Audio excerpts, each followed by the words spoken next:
Welcome to Gentle Economics, the place where we take big, complicated systems and explain them like a warm lamp in a quiet room. Tonight's topic is car insurance. Yes, that car insurance, not fast cars, not street racing, not an engine rebuild filmed in 4K with dramatic music. No. This is the part where the fun ends. The part with paperwork, tables, and fine print that looks like it was printed using a font invented specifically to discourage reading. And honestly, that's why we picked it, because car insurance is boring on purpose. It's designed to be dull. It's a product that works best when you never need to think about it, until the exact moment you really have to. And if you're the kind of person who finds comfort in a topic that sounds like a filing cabinet gently closing, you're in the right place. On this channel, we do calm, slow business stories for sleep, not because business is always exciting, but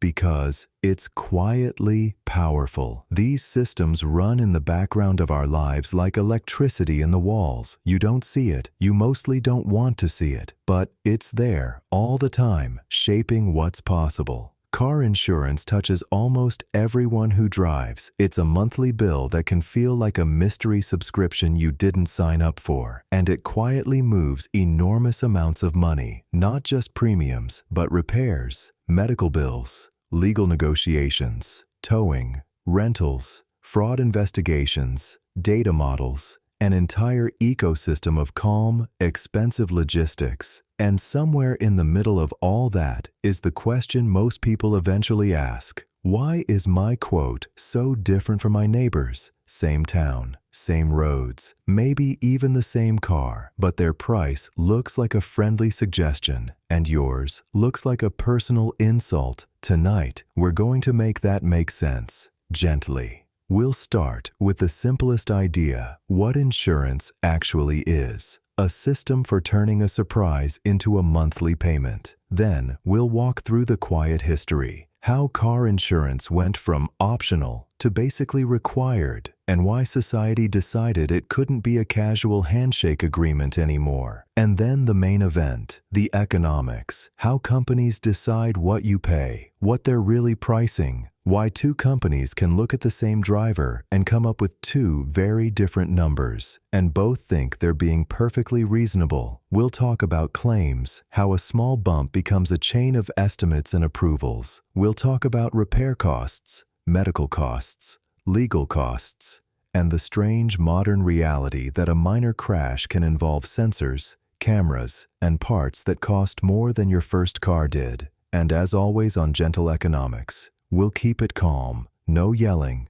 no doom, no panic, just a soft, slightly amused walk through a system that is quietly running your life more than you'd think. So get comfortable. If you're listening in bed, let your shoulders drop. If you're driving, please remain awake. Car insurance is many things, but it is not an approved substitute for brake pedals. All right, let's begin with a simple question. What exactly are you buying when you buy car insurance? Imagine it's an ordinary day, not a dramatic day, not a life flashing before your eyes day, just a parking lot, soft sunlight, a shopping cart drifting like it has its own plans, and your car sitting there politely, doing nothing wrong. You're pulling out slowly, responsibly even, at the speed of cautious human thought, and then bump. Not a crash exactly, more like two vehicles exchanging a tiny, awkward handshake, a sound that lives somewhere between whoops and oh no. Everyone gets out. Everyone looks at the cars the way people look at a spilled drink at a nice restaurant, quietly, with disappointment and the faint hope that maybe it didn't really happen. There's a small scuff, a dent that's shaped like a sigh, and this is where the modern world does its magic, because that tiny bump isn't just a bump, it's a claim number. You call the insurer or tap the app, and suddenly your parking lot moment is converted into a new life form.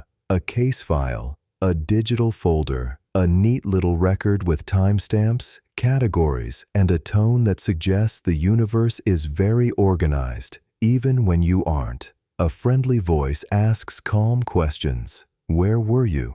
What happened? Were there injuries? Is the vehicle drivable? You answer like a normal person, which is to say you start with, well, okay. So, it's kind of hard to explain.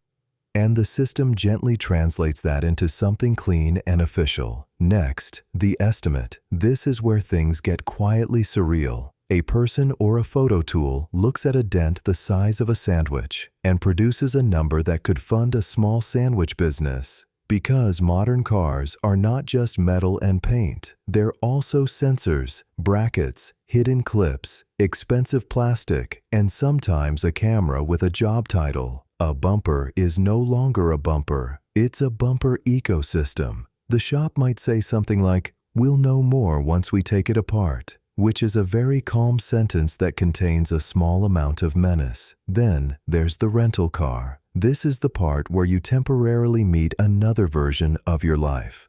A rental car is like a hotel room. Technically fine, slightly confusing, and you'll spend the first 10 minutes figuring out how to do something simple like turn on the lights. You adjust the seat. You don't like the seat. You adjust it again. Now it's worse. You discover the turn signal feels different. The wipers have opinions. The radio offers 7 different ways to connect your phone, and none of them are the one you want. And for a few days, you live inside this small detour because a parking lot bump doesn't just change your bumper. It changes your routine, your commute, your errands, the little flow of your week. Meanwhile, in the background, the claim moves through the quiet assembly line. There's the adjuster review, the shop schedule, parts ordering, labor hours, supplements, those extra costs discovered after they open things up and find the dent's extended family. Then, finally, repair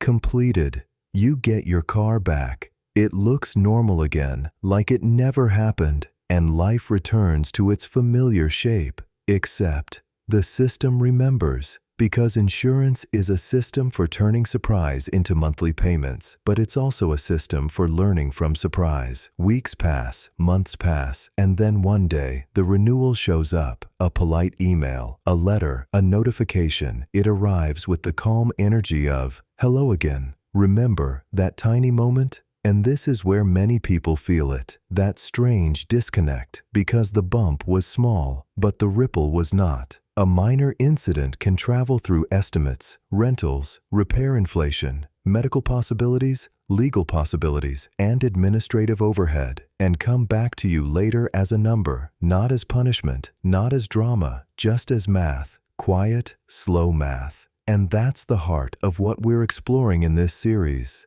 How something so ordinary becomes something so expensive, so structured, and so woven into everyday life that most of us only notice it when we hear the soft, unmistakable sound of bump. And from here, we zoom out. Because to understand that renewal number, we first have to understand what insurance actually is, what you're buying when you buy it, and what kind of world it was built for. If you had to describe car insurance in one gentle sentence, it might be this. It's a system for turning surprise into a monthly payment. Because the real problem isn't that bad things happen. The real problem is that bad things happen all at once. A random Tuesday becomes tow truck, body shop, rental car, medical check, time off work, phone calls, forms, and a few brand new words you didn't want to learn, like supplemental estimate. And then there's the number, the big one. A number so large it makes you look at a perfectly normal piece of plastic, like a headlight, and think, were you always worth that much? Or are we all just pretending? Insurance is basically society admitting something very honest. Most people are not set up to pay for expensive surprises on demand. Even responsible people, even careful people, even people who use turn signals and put the shopping cart back like a decent citizen. So insurance says, instead of chaos showing up as one giant bill,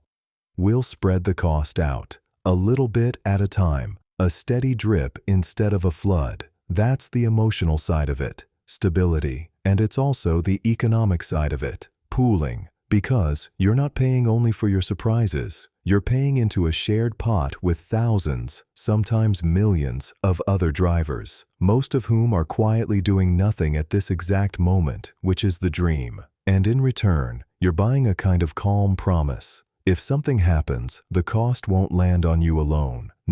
Nothing bad will happen. Insurance is not a magic shield. It's more like a financial shock absorber. You still hit the pothole, but the ride is survivable. And the monthly payment is the price of that survivability. It's also why people have such complicated feelings about it. On one hand, you want the protection. On the other hand, it can feel like paying for a party you weren't invited to, that you sincerely hope never happens. You're buying a product whose best-case scenario is you pay for it, and it does nothing, which is a very strange arrangement if you think about it too long. But this is where the boring becomes quietly important. Car insurance doesn't just protect individuals. It protects the roads as a system. If you get hit by someone who can't pay, the damage doesn't vanish. It goes somewhere, onto you, onto hospitals, onto courts, onto taxpayers, onto families. Insurance is one of the ways society tries to keep random accidents from turning into financial ruin. So when we say turning surprise into a monthly payment, we're really describing a trade. We give up a little money regularly to avoid giving up a lot of money suddenly, and everything else in this story, quotes, rules, massive companies, weird price differences, the fine print,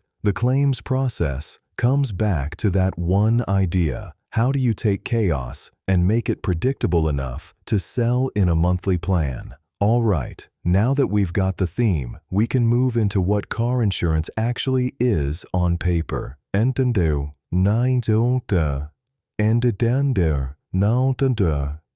why the categories and coverages exist in the first place. At the center of car insurance is a very simple idea with a very unexciting name, risk pooling, which sounds like something you do at a conference hotel, but it's actually just a group solution to an individual problem, because if you drive long enough, eventually something happens. A deer, a hailstorm, a distracted driver, a parking lot that secretly hates you. The question isn't if surprises exist. The question is, who pays, and when? If you had to handle car accidents without insurance, life would be a little like this. Most months, nothing happens. Great. Then one day, something happens, and the bill is the size of a used car. So risk pooling says, instead of letting a few unlucky people get crushed by giant bills, we do something calmer. A lot of people pay a smaller amount regularly, so the few people who need big help can get it when the surprise arrives. It's not magic, it's a shared pot. Everyone tosses in a few dollars,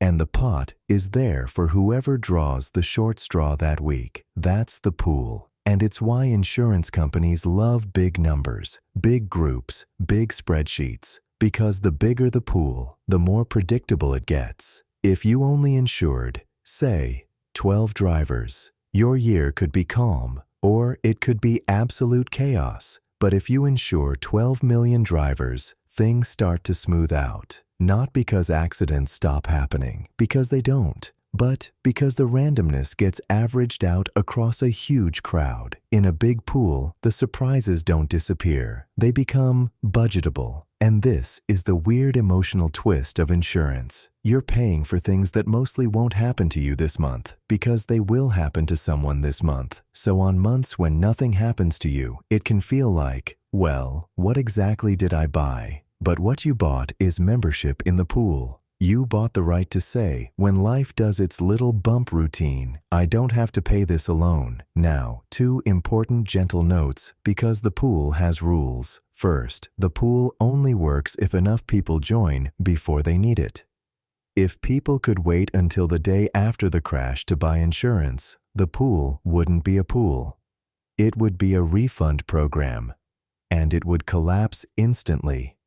Second, the pool only works if the system can roughly guess what kinds of surprises are likely. Not perfectly, just roughly. That's why insurers care about patterns, where you drive, what you drive, how much you drive, your past claims. They're not trying to predict your destiny. They're trying to price your membership in the pool in a way that keeps the pool full. Because the quiet job of insurance is not be nice. The quiet job is collect enough money to pay the surprises. And that's the first key to understanding the whole topic. Car insurance is not primarily about your personal car. It's about how a society organizes the cost of accidents, so accidents don't become financial disasters. All right, now that we've got the pool, we can talk about what you're actually buying inside it, because car insurance isn't one thing. It's a bundle of coverages that solve different kinds of problems. Once you're in the pool, the next question is, what exactly is covered? Because car insurance sounds like one blanket you throw over a car. In reality, it's more like a small stack of blankets, each covering a different kind of mess. And the three big ones people hear most often are liability, collision, and comprehensive. We'll keep this calm and simple. Liability. I caused harm, and I have to pay for it. Liability is the coverage that pays for damage you cause to other people, their car, their property,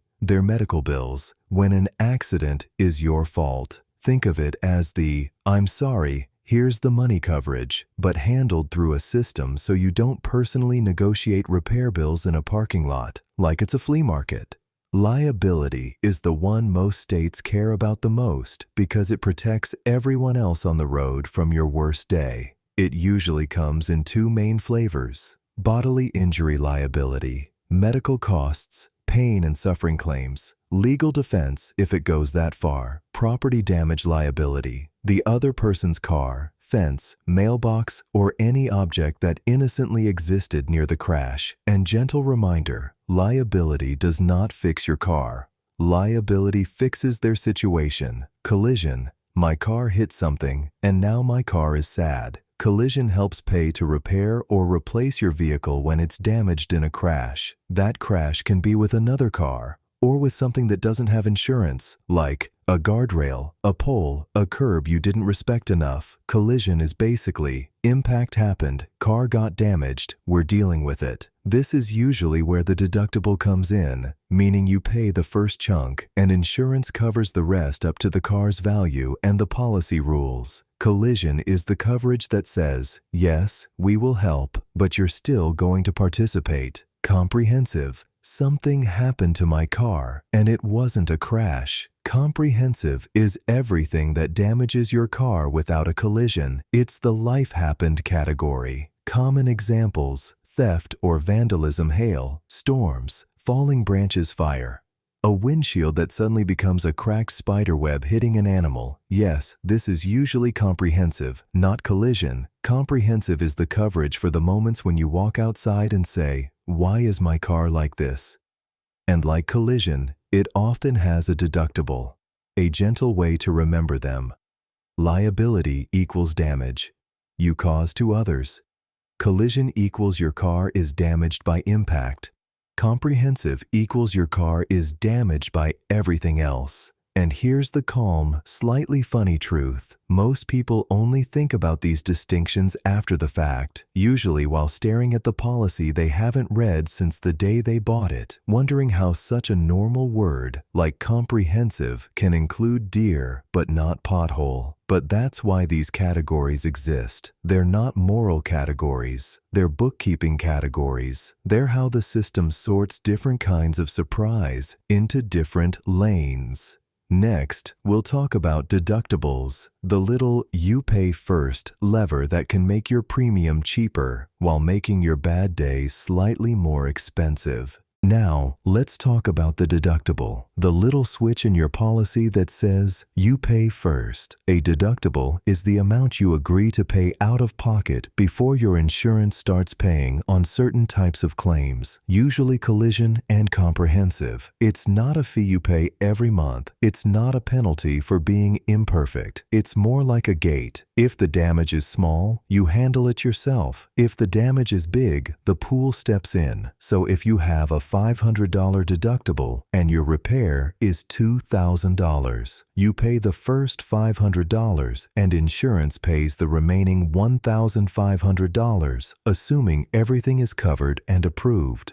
If the repair is $400, you pay the $400 and insurance pays nothing, which is why some people discover in a very quiet moment that they have been faithfully paying for insurance while also being the proud owner of a deductible large enough to cover most small annoyances. It happens. The deductible exists for a few calm reasons. Reason 1, it keeps the pool from being flooded with tiny claims. If every scratch and door ding became a claim, the system would spend all its time processing paperwork instead of paying for real losses. The deductible is a polite way of saying insurance is for the bigger surprises. Reason 2, it discourages insurance as a maintenance plan. Insurance is meant for accidents and unexpected events, not routine wear and tear. Without deductibles, the pool would start paying for things that are basically life happening slowly, and that's not really what the pool is built for. Reason 3, it changes the price you pay every month. Here's the trade: higher deductible, lower monthly premium, lower deductible, higher monthly premium. Because if you agree to pay more on the front end of a claim, the insurer's expected costs go down and the premium can go down too. It's the same old theme. You're choosing where you want the pain: a little pain every month or more pain on the day something happens. The gentle, practical part. A good deductible is one you can actually pay without turning your life into a short, tense financial thriller. Because the worst time to realize you can't afford your deductible is right after a crash, when you also need a rental car, time off work, and the emotional strength to call 3 different people and explain the same story. So as boring as deductibles sound, and they do sound boring, this is one of the most important decisions in the whole policy. It's not about being brave, it's about being realistic. And once you understand deductibles, a lot of the rest of the system becomes clearer. Premiums aren't just a number the company invents. They're built from choices, coverages, limits, deductibles, and from the company's best guess about how often surprises will happen and how expensive those surprises tend to be. Next, we'll step back in time and look at how car insurance became normal and why it went from optional to basically required. Before car insurance became a normal monthly bill, like electricity or your streaming services you swear you're going to cancel, driving was looser, not safer, not simpler, just looser. Early on, if you hit someone, the rule was basically work it out. Sometimes that meant paying. Sometimes that meant arguing. Sometimes it meant going to court. And sometimes it meant nothing happening at all because the person who caused the damage simply didn't have money. And this is the key point. A car accident is not only a car problem, it's a money problem that appears instantly. If someone crashes into your car and can't pay, your loss doesn't magically disappear. It lands somewhere, on you, on your health, on your time, on the hospital, on the courts, on the economy, in quiet ways. So eventually, society arrives at a very practical idea. If you're going to drive a 2-ton object through shared space, you need to be able to pay for the harm you might cause. That idea becomes what's often called financial responsibility. And the rule, in plain language, is basically, if you break it, you cover it. Not as a moral judgment, not as a lecture, just as basic road logic. Because driving is a shared activity, you're not in your own private universe. You're in a moving crowd, at speed, with real consequences. So the system tries to prevent the worst outcome. A person gets hurt, or property gets damaged, and there's no money to fix it. That's when states start requiring drivers to show proof that they can cover damages, usually by having at least liability coverage, the I caused harm to others part. Some states call it insurance requirements, some frame it as financial responsibility requirements, but the effect is the same. Driving becomes a privilege that comes with a financial condition attached, and it's important to notice the quiet compromise here. Society doesn't ban driving because driving can cause harm. Instead, it says, drive, yes, but if something happens, the cost can't just fall randomly on whoever gets unlucky. So you get minimum required coverage levels, you get proof of insurance cards, you get systems that check whether a policy is active, and you get that familiar modern feeling. You can have a perfectly safe car, a careful driving style, and a pure heart.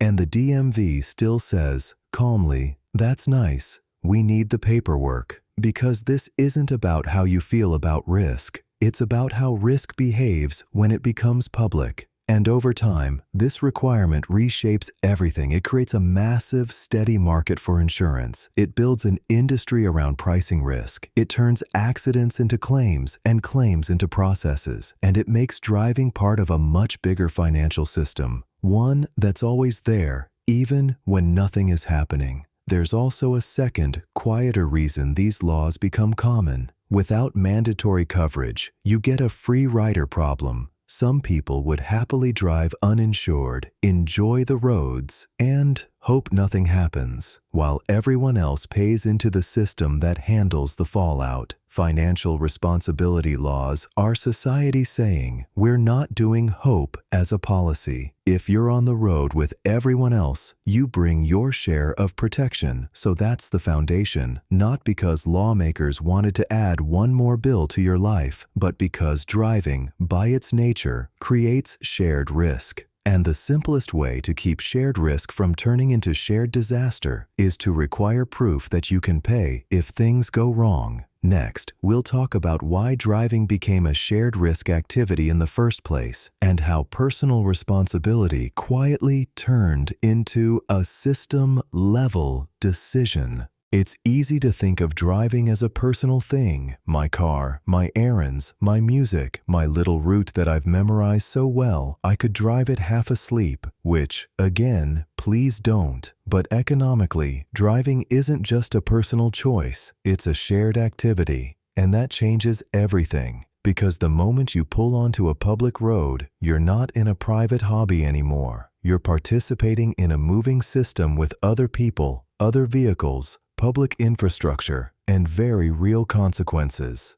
A hobby is something you can do in a way that mostly affects you. If you take up pottery, the worst-case scenario is you own an ugly bowl. If you take up driving, the worst-case scenario is not a bowl.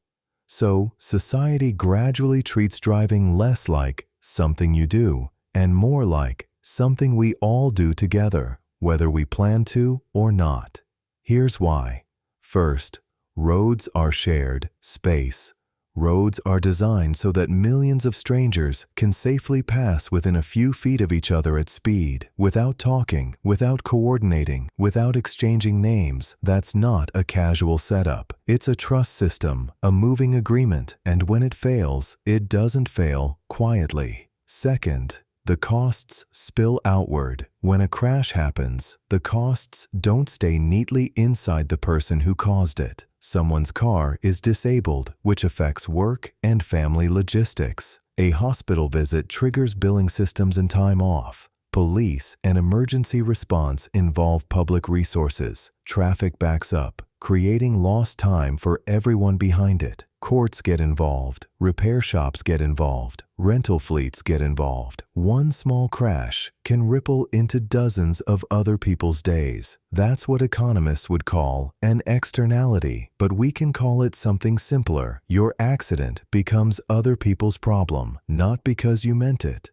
just because roads are interconnected. Third, we built our lives around driving. In many places, driving isn't just convenience, it's access. Access to work, groceries, school, medical care, family. So when driving becomes central to daily life, It stops being a niche activity. It becomes a baseline part of functioning in society. And when something becomes baseline, society has to manage the risk at scale. That's when rules appear. Not because rules are fun, because rules are what you build when you want a system to keep working when millions of imperfect humans use it every day. Fourth, randomness is not a plan. If driving were purely personal, the logic would be, if I crash, I handle it. But in reality, crashes are partly random and partly systemic. Weather, road design, traffic density, night driving, deer, construction zones, teen drivers, elderly drivers, delivery vans. You can be careful and still be involved in something you didn't cause. So the system evolves a little social agreement. We'll let people drive and we'll accept that accidents will happen, but we won't let those accidents become financial disasters for random, unlucky people. That's the shared risk mindset. It's also why mandatory liability coverage makes sense on a social level, because the road isn't your living room. It's a public space where your decisions, even small ones, can create costs for others. So driving becomes something like operating in public. We don't say, driving is evil. We say, driving has responsibilities. And once society accepts that driving is shared risk, insurance becomes less like a product you might buy and more like the cost of participating in the system, a quiet membership fee for being part of the moving crowd. Next, we'll talk about the background referee in all this, state regulation, and why insurance can feel different depending on where you live, even if your driving habits don't change much. Now, one gentle but important thing before we move on. Car insurance isn't one single national product. It feels like it should be, because cars are cars, roads are roads, and a fender is a fender no matter what state you're in. But insurance is mostly regulated at the state level, which means every state is quietly running its own version of the game, with its own rule book, its own minimum requirements, and its own way of deciding what's allowed in pricing and policy language. Think of the state as the background referee, not the star of the show, not someone you see on every play, but absolutely the person who decides what counts. And this explains a lot of the "why is it like this" feeling people have. Because state regulation influences things like minimum required coverage, what you must carry to legally drive, how rates are filed and approved. Some states are stricter than others. What factors can be used in pricing and how they can be used, how claims disputes are handled, special rules around things like personal injury protection, uninsured motorist coverage, or medical benefits. So when someone says, car insurance is expensive now, the answer can be partly national, repair costs, labor costs, car tech, and partly local, because each state has a different mix of laws, claim environments, weather, and catastrophe exposure, court systems and litigation patterns, theft rates and fraud levels, and, simply, how dense and risky the driving environment is. The key gentle idea is this: your premium isn't priced in a vacuum. It's priced inside a state's rulebook, and that's why two people can do the exact same thing: drive carefully, own similar cars, live ordinary lives, yet see different insurance realities depending on where they live. And yes, that's also why you'll hear people say things like, "Insurance is weird here."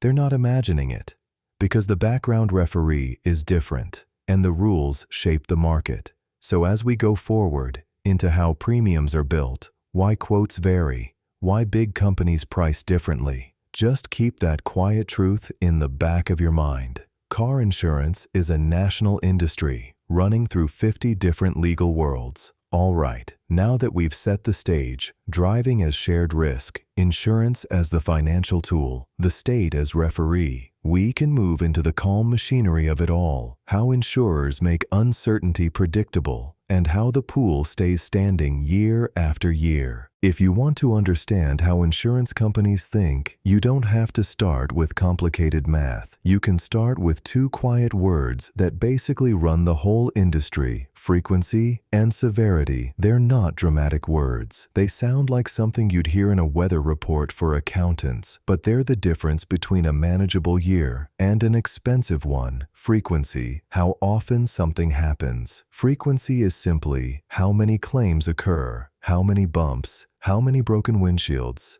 how many stolen catalytic converters, how many "I swear it was like that when I parked" moments. High frequency means lots of small to medium events are happening regularly. Like this: a fender bender at a busy intersection, a cracked windshield from a rock on the highway, a minor rear-end accident in stop-and-go traffic. Nothing world-ending, just common. A high-frequency world is busy. Phones ring, claims get filed, shops stay booked. Severity: how expensive each event is. Severity is how costly the average claim is, not how often it happens, how expensive it is when it does happen. So the same type of incident can have wildly different severity depending on the world we're living in. A calm example: two cars get rear-ended at low speed. In 1998, severity might be bumper, paint, maybe a tail light. In 2026, severity might be bumper, paint, plus sensors, plus calibration, plus a camera, plus a few days of rental, plus shop backlogs, plus we found additional damage, which is the official motto of modern repair. Same basic accident, different bill. Severity is where the big money lives. It's also where you feel that odd modern sensation that a small accident is no longer small financially. Why insurers separate them: because frequency and severity behave differently, and they change for different reasons. Frequency often rises with more traffic, distracted driving, weather, local congestion, driving patterns. Severity often rises with repair costs, parts costs, labor rates, medical costs, legal costs, and vehicle complexity. You can have high frequency, low severity, lots of small claims like minor fender benders or windshield cracks.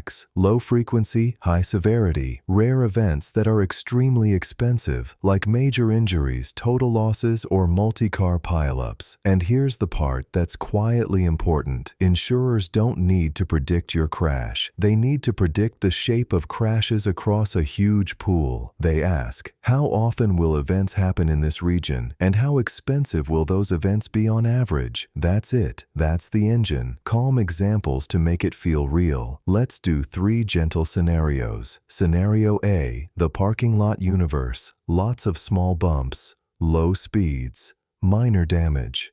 Frequency: fairly high. People are tired. Shopping carts are rebellious. Severity: usually lower, but not always. Modern bumpers are dramatic. This world creates a steady stream of claims that are annoying but predictable. Scenario B: the windshield world rocks. Salt, cold mornings, highway construction. Frequency: moderate to high, depending on roads and seasons. Severity: medium. Glass isn't cheap, and sometimes it requires calibration now. A windshield used to be glass. Now it can be glass with responsibilities. Scenario C: the everything went quietly wrong. World major injuries, total losses, multi-vehicle collisions. Frequency: low severity, very high. This is where one claim can equal the cost of hundreds of small ones. And this is the reason insurance companies care so much about rare, expensive outcomes. A few high-severity claims can reshape the entire year. The gentle takeaway: when insurers price your policy, they're trying to answer a calm question. In the pool you're in, how often do claims happen? And how expensive are they? And when prices rise, it's often because one of these has changed. Claims are happening more often, frequency, or claims are getting more expensive, severity, or both at once, which is the industry's version of double espresso. So if you've ever wondered why your premium can jump even when you've done nothing wrong, this is one of the boring reasons. The pool is reacting to the overall pattern, not your personal virtue, not your intentions, just the quiet math of how many surprises are arriving and how expensive they've become. Next, we'll gently look at why insurers care about patterns more than individual stories, and how big pools can turn chaos into something oddly predictable. After a crash, your story feels very specific: where you were, what you saw, the exact moment you realized, a little too late, that the other car was doing something unexpected. It's personal, it has details, it has feelings, but for an insurance company, your story becomes something else. A data point inside a very large crowd. And that can feel cold until you remember what insurance is trying to do.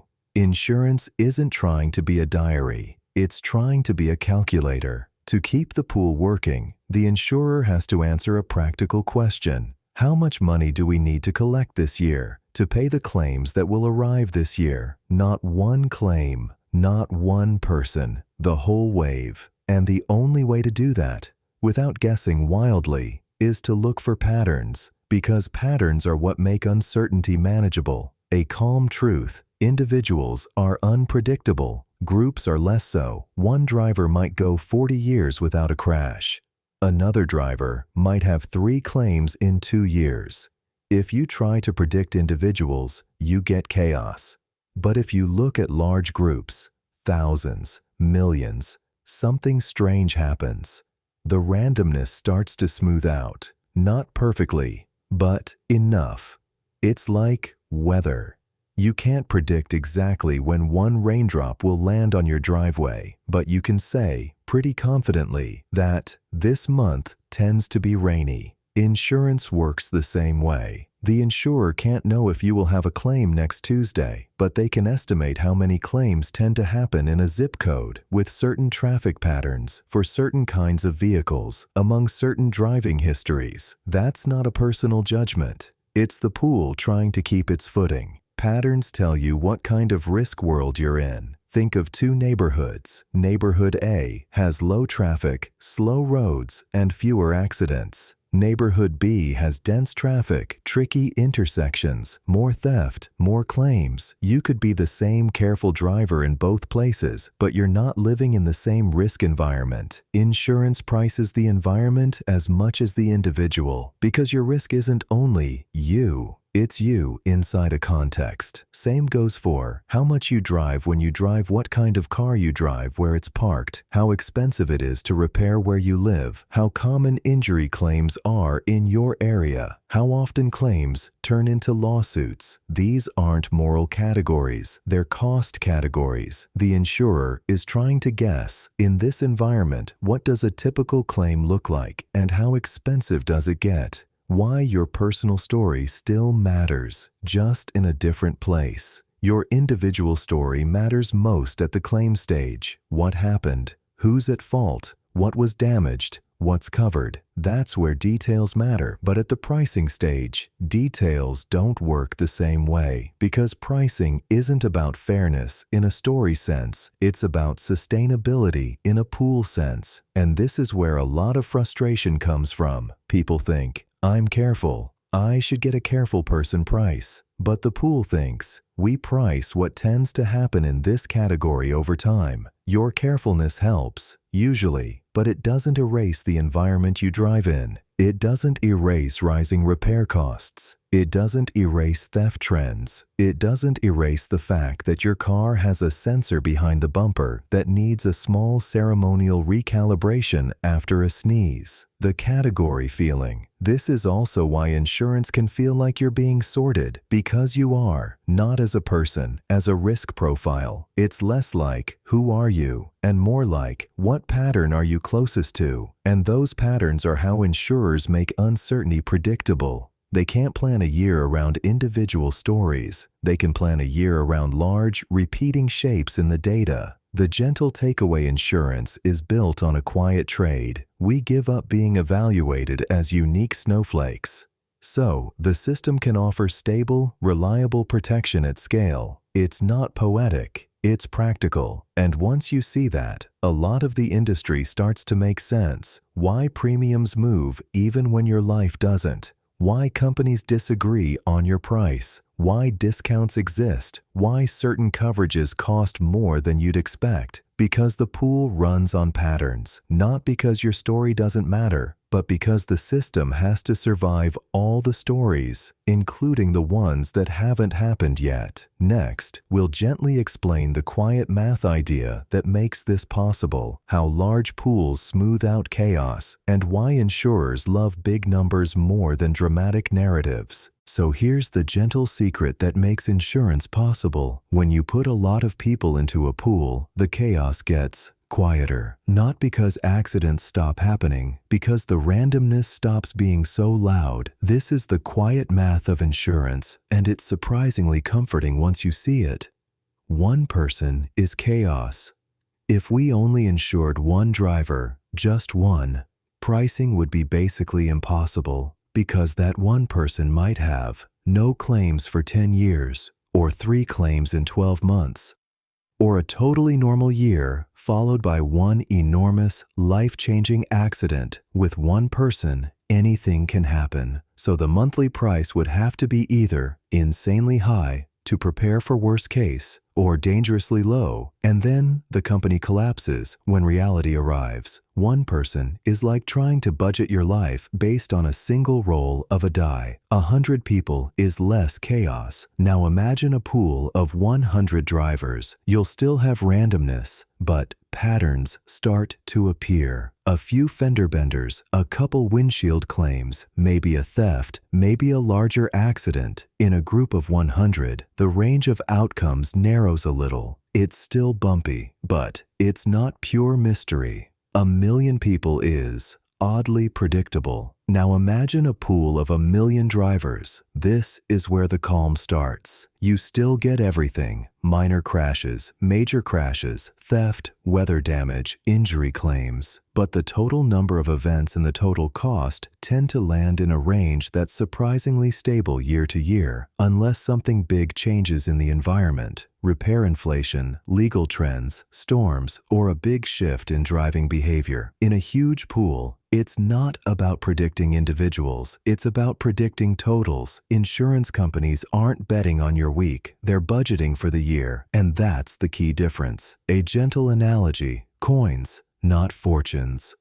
Here's a calm way to picture it. Flip a coin once, you might get heads, you might get tails. Flip it 10 times, could be anything. Flip it 1,000,000 times, you'll get something close to 50-50. Not perfectly, just close enough that you can plan around it. That's what large groups do. They pull outcomes toward the average, and insurance lives in that close enough. Why the industry loves size. This is why scale matters so much in insurance. Big pools can estimate expected costs more reliably, spread rare, severe events across more people, absorb bad luck without collapsing, invest in claim systems, fraud detection, and pricing models, negotiate repair networks, and process claims more efficiently. In other words, large pools can make volatility less dramatic. And in insurance, drama is expensive, but chaos never fully disappears. One important gentle note: large groups smooth chaos,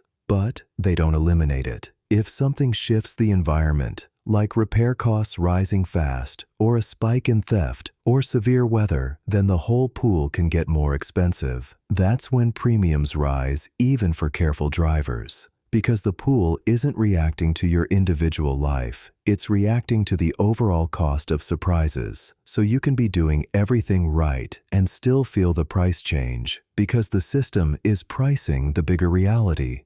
The quiet takeaway: this is the calm math underneath the whole business. Individuals are unpredictable. Groups are predictable enough. Predictable enough becomes insurable. Insurable becomes a monthly payment, and once you understand that, a lot of the insurance world stops feeling like pure randomness. It becomes a machine built to handle randomness by making it boring, which, for our purposes, is perfect. Next, we'll move into how a premium is actually built, expected losses, expenses, margins, and why your quote is really a bundle of choices, not just a number pulled from the air. When you get an insurance quote, it can feel like a number produced by a mysterious machine in a windowless room, a machine that has heard rumors about you. But the core of the price is actually pretty simple. It's built from 3 calm ingredients: expected losses, expenses, a small, keep the lights on margin. That's the whole recipe. Not poetic, very practical. 1. Expected losses. How much do we think will pay out?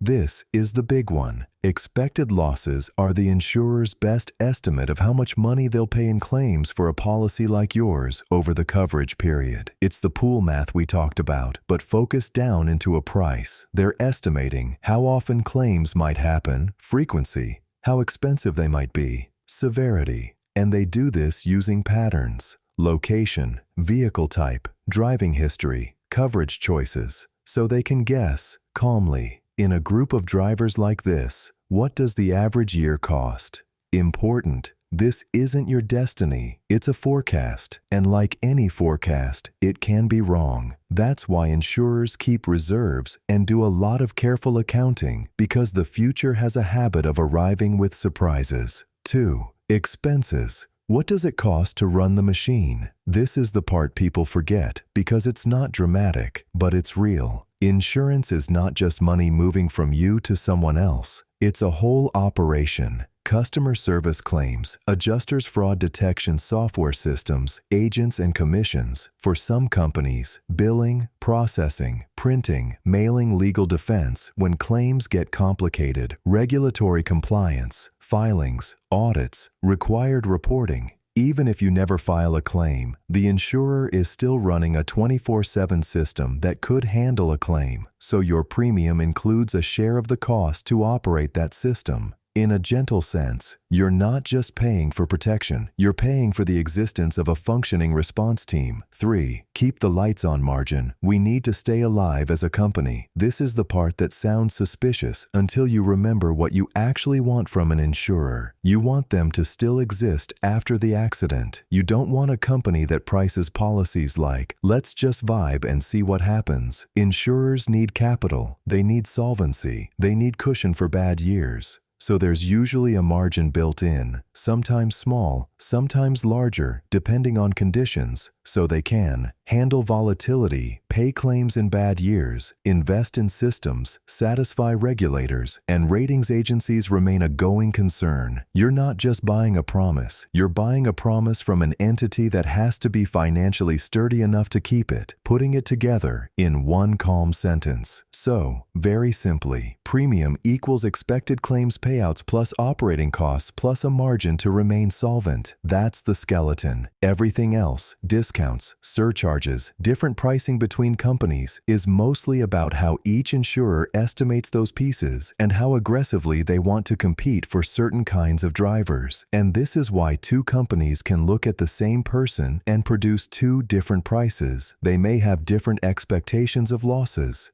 different expense structures, different appetites for risk, different ideas of what keep the lights on should mean this year. Same driver, different machine. Next, we'll break down what expected losses actually includes in real life, what insurers are really pricing when they price you, and how those rating factors work without turning the episode into a spreadsheet hostage situation. Insurance pricing has 2 layers. The first layer is the serious one, the company trying to estimate calmly what a policy like yours tends to cost in claims. That's where all the rating factors come in. And the second layer is the strangely emotional one, the part that feels like a secret menu. The discounts, the surcharges, the hidden little levers that can swing the final number more than anyone expects. So let's combine them into one gentle idea. A rating factor is usually a proxy, a discount is usually a nudge, and together they turn a simple premium into something that feels personal. Even when it's mostly statistical, rating factors are rarely about judging you as a person. They're about measuring your exposure to risk and cost. For example, mileage isn't a moral score. It's a simple exposure question. If you're on the road more, you have more chances for something to happen. Location isn't destiny. It's a cost environment, traffic density, theft rates, weather, repair prices, and claim patterns. Vehicle type isn't about style. It's about repair severity, parts cost, labor time, sensor calibration, and how often that model gets totaled. Driving history is one of the few that's pretty direct. Prior claims and violations often correlate with future claims, not because anyone is cursed, but because behavior and circumstances repeat. Even things that feel oddly personal usually have an economic explanation. If an insurer asks about garaging, commuting, or whether there are young drivers in the household, they're trying to map you to a pattern, how often claims happen in similar situations, and how expensive they tend to be. Now, this is where the second layer arrives. Once the base price is built, the quote often goes through what can only be described as a coupon book hidden inside the policy.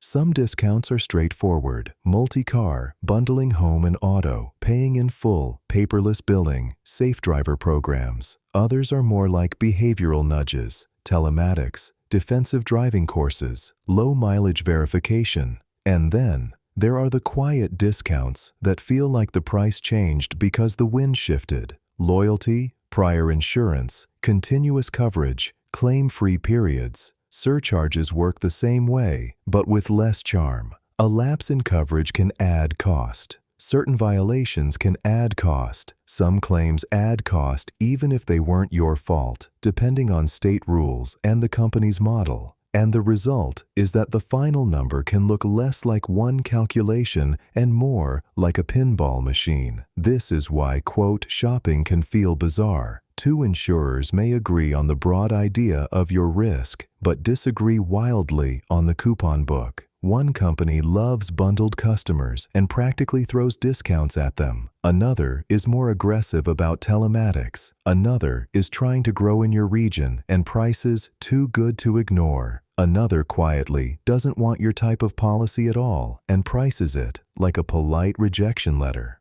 So when you ask, what are they measuring? The gentle answer is, they're measuring exposure, environment, and expected repair costs. And then they're applying a discount and surcharge layer that reflects company strategy as much as your life. It's not just math, it's math plus marketing. And once you see that, the quote stops feeling like a verdict. It starts feeling like what it really is: a price offered by a specific company with specific preferences at this specific moment in the market. Next, we'll use that to explain the thing everyone notices: why your quote can be completely different from your neighbor's, even if you swear you're basically the same person. If you've ever shopped for car insurance, you've probably had the same experience most people have. You type in your info, and the internet gently introduces you to the same handful of companies, again, like they're all waiting behind the curtain with clipboards. That's not your imagination.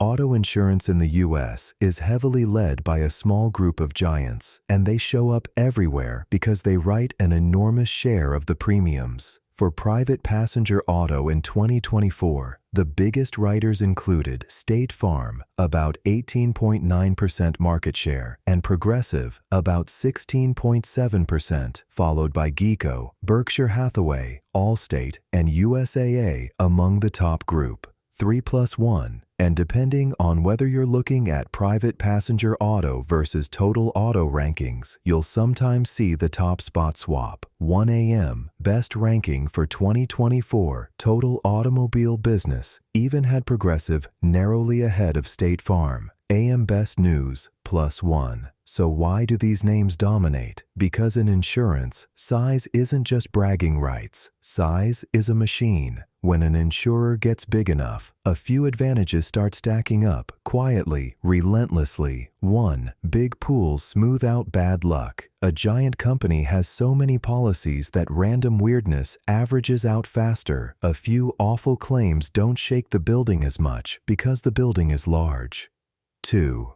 Fixed costs get spread thin. Claim systems, call centers, fraud detection, regulatory filings, data teams, software, cybersecurity. Those costs exist whether you insure 50,000 drivers or 5 million. The giants can spread keeping the lights on across more people. 3. More data makes pricing less guessy. Not perfect, not magical, but less guessy.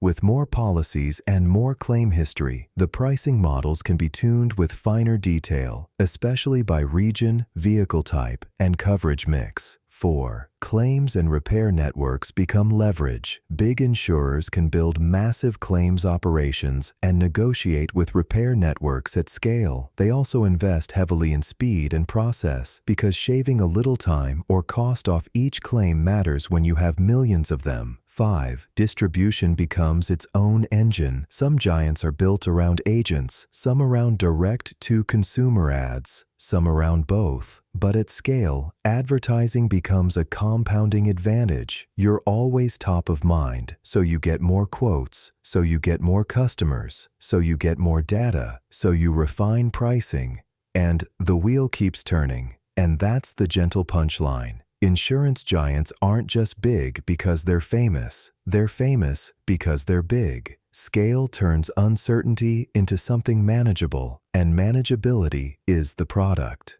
So when those familiar names appear in your quote results, you're not just seeing branding, you're seeing the outcome of a very boring superpower, a huge pool, a huge machine, and a huge ability to make chaos behave. Here's the calm secret about the big insurers. Even when they all sell car insurance, they're not all built the same. They're different machines with different owners, different distribution engines, and different tolerances for risk. That's why you can hand the same driver profile to two giants and get two very different prices, both of which are rational inside their own world. First, the ownership model. You'll often hear mutual versus stock. A mutual insurer is generally owned by its policyholders. A stock insurer is owned by shareholders. In practice, both are regulated, both need to stay solvent, and both want to run a stable business. But the incentive flavor can feel different. Mutuals often lean into long-run stability and retaining policyholders. Stock insurers may feel more pressure to hit growth and return targets on a timetable. Neither is automatically better. It just changes the mood of the machine, what it optimizes for, how aggressively it competes on price, and how it thinks about profitability in a given year. Then there's distribution, direct-to-consumer versus agent-driven. Direct writers sell largely through websites, apps, and call centers,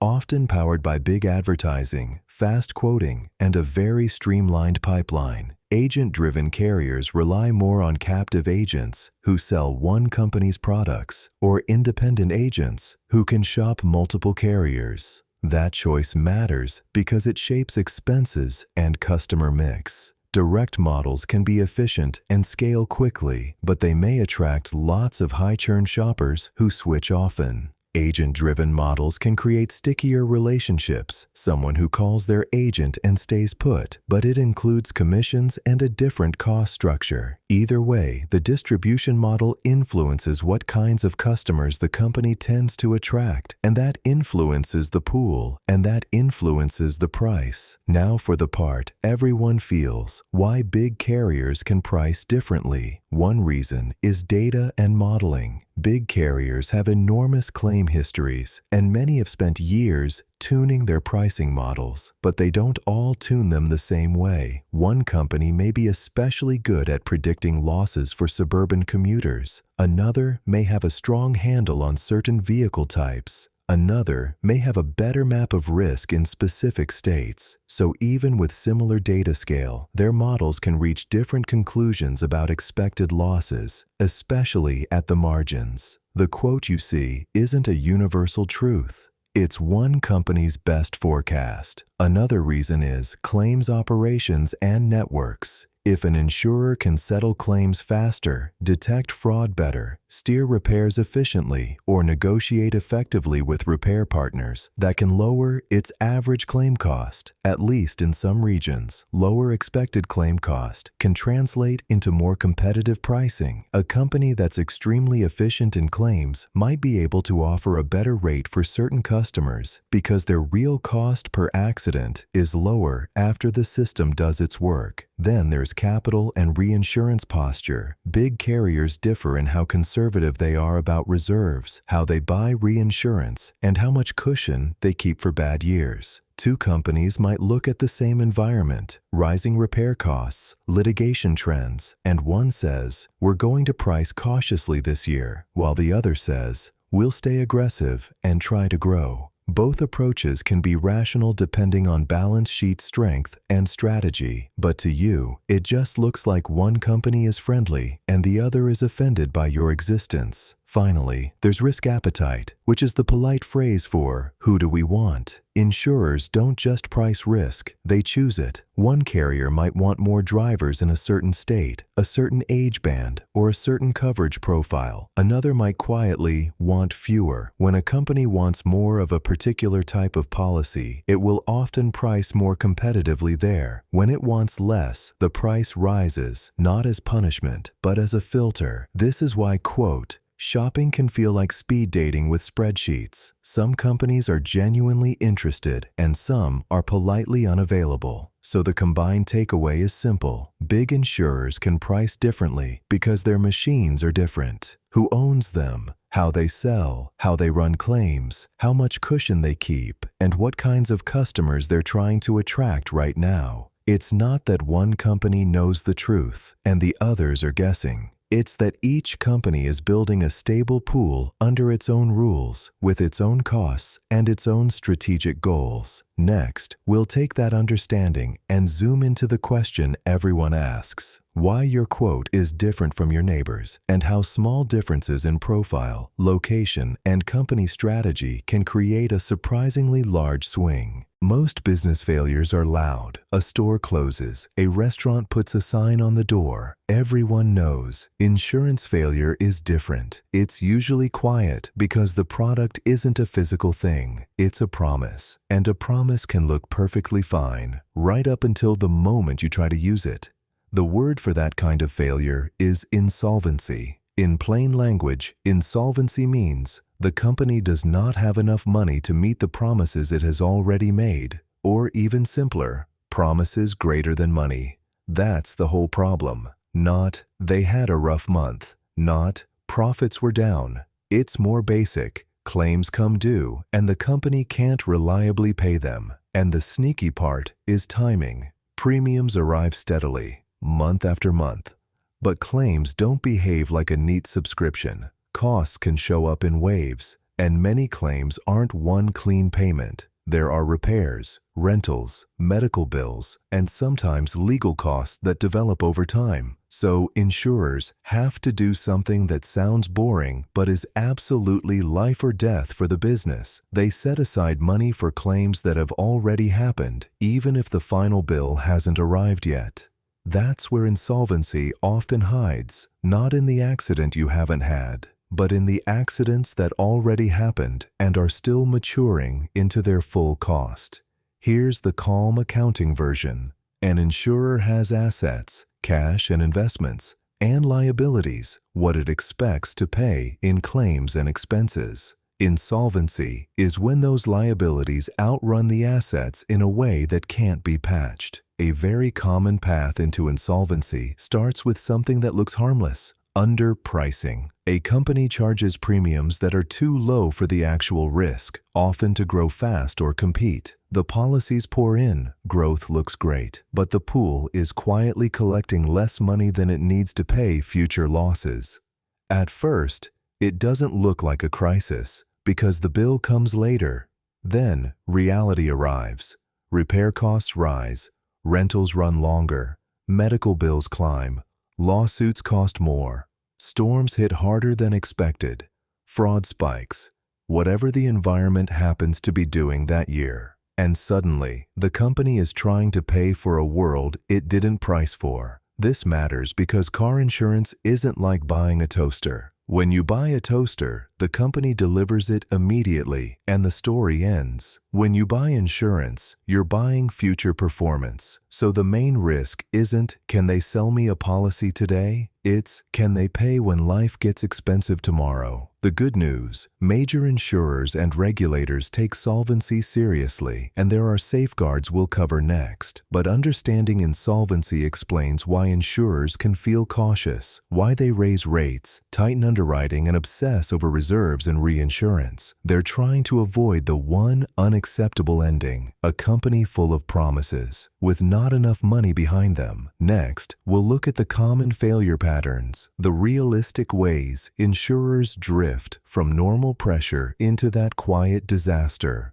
Insurance company failure usually isn't a movie scene. It's not a single villain. It's a handful of boring pressures stacking up until the promise becomes too heavy. Here are the most common patterns, calmly without drama. 1. Underpricing plus bad reserves. This is the classic. A company charges premiums that are too low for the real-world cost of claims. Maybe they wanted growth. Maybe their model was optimistic. Maybe the world changed faster than their spreadsheets did. Then, they also set aside too little money for claims already in motion, what insurers call reserves. So they're squeezed from both sides, not enough coming in and more going out than expected. Quiet, slow, lethal. 2. Catastrophe exposure, the too many surprises at once problem. Some insurers get hit by clusters of losses, hail, hurricanes, floods, wildfires, events that create many claims in the same place at the same time. Even auto insurers can feel catastrophe pressure, mass hail damage, floods totaling cars, widespread theft after disasters, supply chain delays that extend rentals. The issue isn't one claim, it's the pileup of many claims arriving together. 3. Reinsurance gaps. Insurance for insurers, missing or insufficient. Reinsurance is supposed to be the shock absorber for unusually bad years, but companies can fail if they buy too little reinsurance, buy the wrong structure, coverage that doesn't trigger when they need it, rely on reinsurance recoveries that come late or get disputed. Without that backstop, a bad year becomes a "we can't breathe" year. 4. Rapid growth. Too many policies, too fast. Growth sounds good until it outpaces the company's ability to price, service, and pay claims. A fast-growing insurer might attract risks it didn't intend to attract because low prices pull in heavy users of the system. Then claims frequency rises, adjusters get overwhelmed, customer service breaks, and the true loss picture appears only after the company is already committed. In insurance, growing too quickly can be like turning up the water pressure before you've checked the pipes.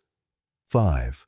Fraud and claim leakage. Death by 1,000 paper cuts. Fraud doesn't have to be dramatic to be expensive. Inflated repair bills, staged accidents, exaggerated injuries, shady towing storage fees.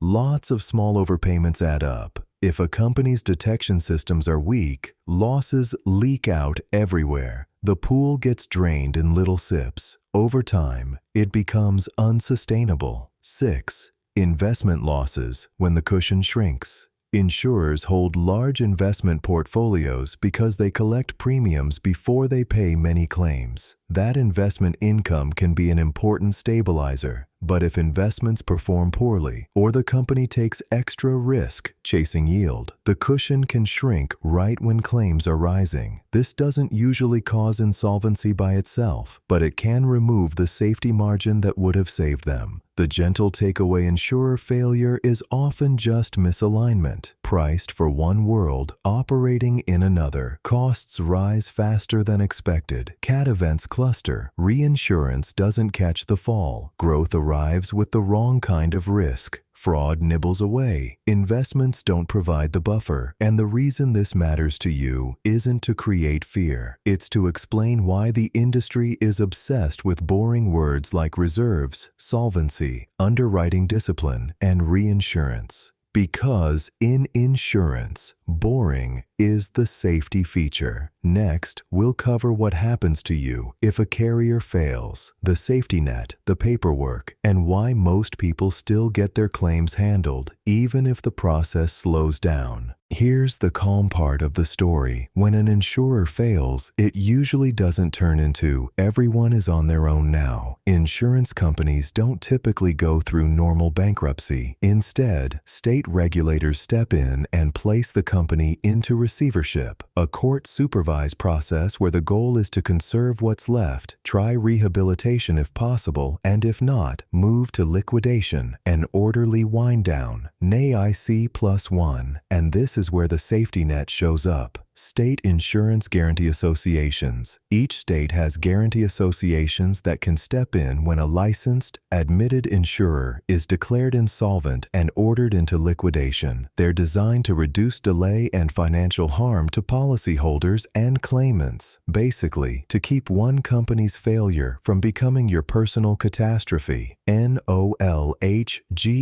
+2, NCIGF +2. How the money works. No panic. Guarantee associations are generally funded by assessments on the other insurers doing business in the state, not by you mailing in a rescue check, and not typically from the state's general tax money. NCIGF +2. NCIGF +2. What happens to your claim? If you have a covered claim, the Guarantee Association typically continues handling and paying claims, up to limits set by state law. Those limits vary a lot by state and by line of insurance. For example, Washington State's regulator describes a common property casualty cap of up to the policy limit or $300,000, whichever is lower, but that's a state example, not a universal rule. Washington State Insurance Commissioner +1. If your loss is above your state's guarantee cap, or otherwise not covered, that unpaid portion doesn't vanish. It becomes a claim against the insolvent company's estate in liquidation, which may pay something later depending on available assets. That's the slow part.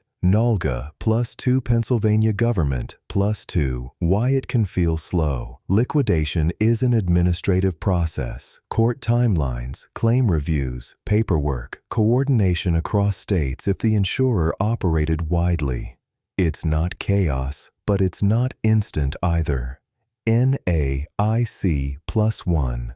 The one gentle, don't accidentally step on a rake note. If you're still being billed during the transition, you generally want to follow the receiver's guarantee association instructions carefully because letting a policy lapse can jeopardize coverage in some situations. The details depend on the specific insolvency and state process. NOLGA +1. So the reason claims can still get paid is simple. Even if one insurer can't keep its promise, the system has a backstop, state-run guarantee associations plus a court-run liquidation process that tries to keep policyholders from taking the full hit all at once. Next, we'll zoom out and look at how these failures start showing up in the real world. What underpricing, catastrophe clustering, and reinsurance gaps look like when they move from boring spreadsheet problems into real-life consequences. This is the moment everyone reaches sooner or later. You and your neighbor talk insurance. Same street, same weather, same potholes, same local deer who believes in free-range parking lots. And yet, their quote is calm. Yours looks like it was calculated by someone who just read a suspense novel.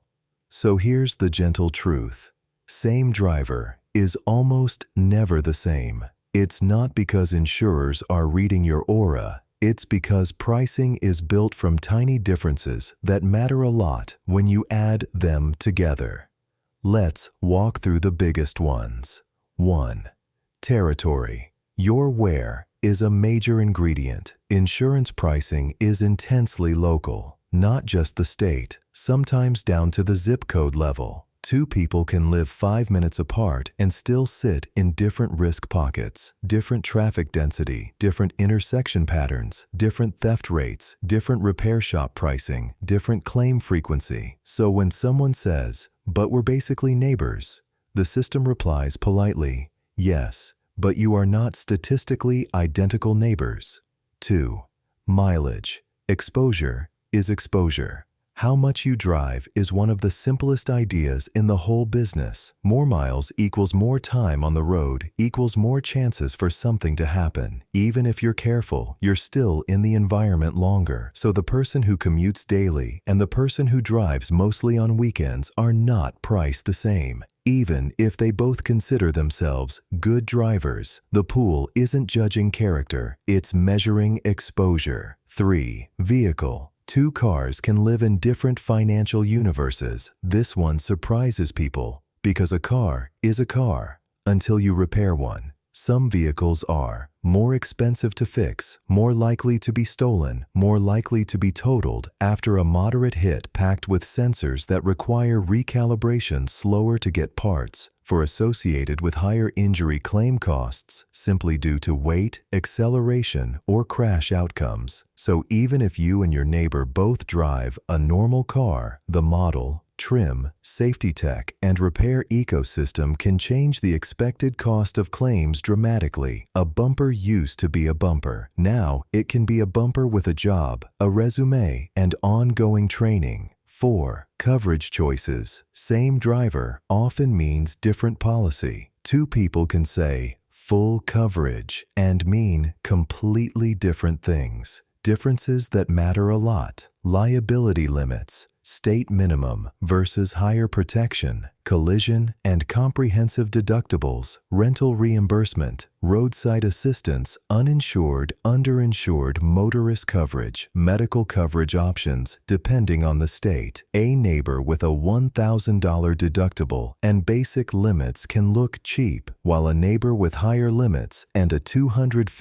deductible will look more expensive because they're buying more protection.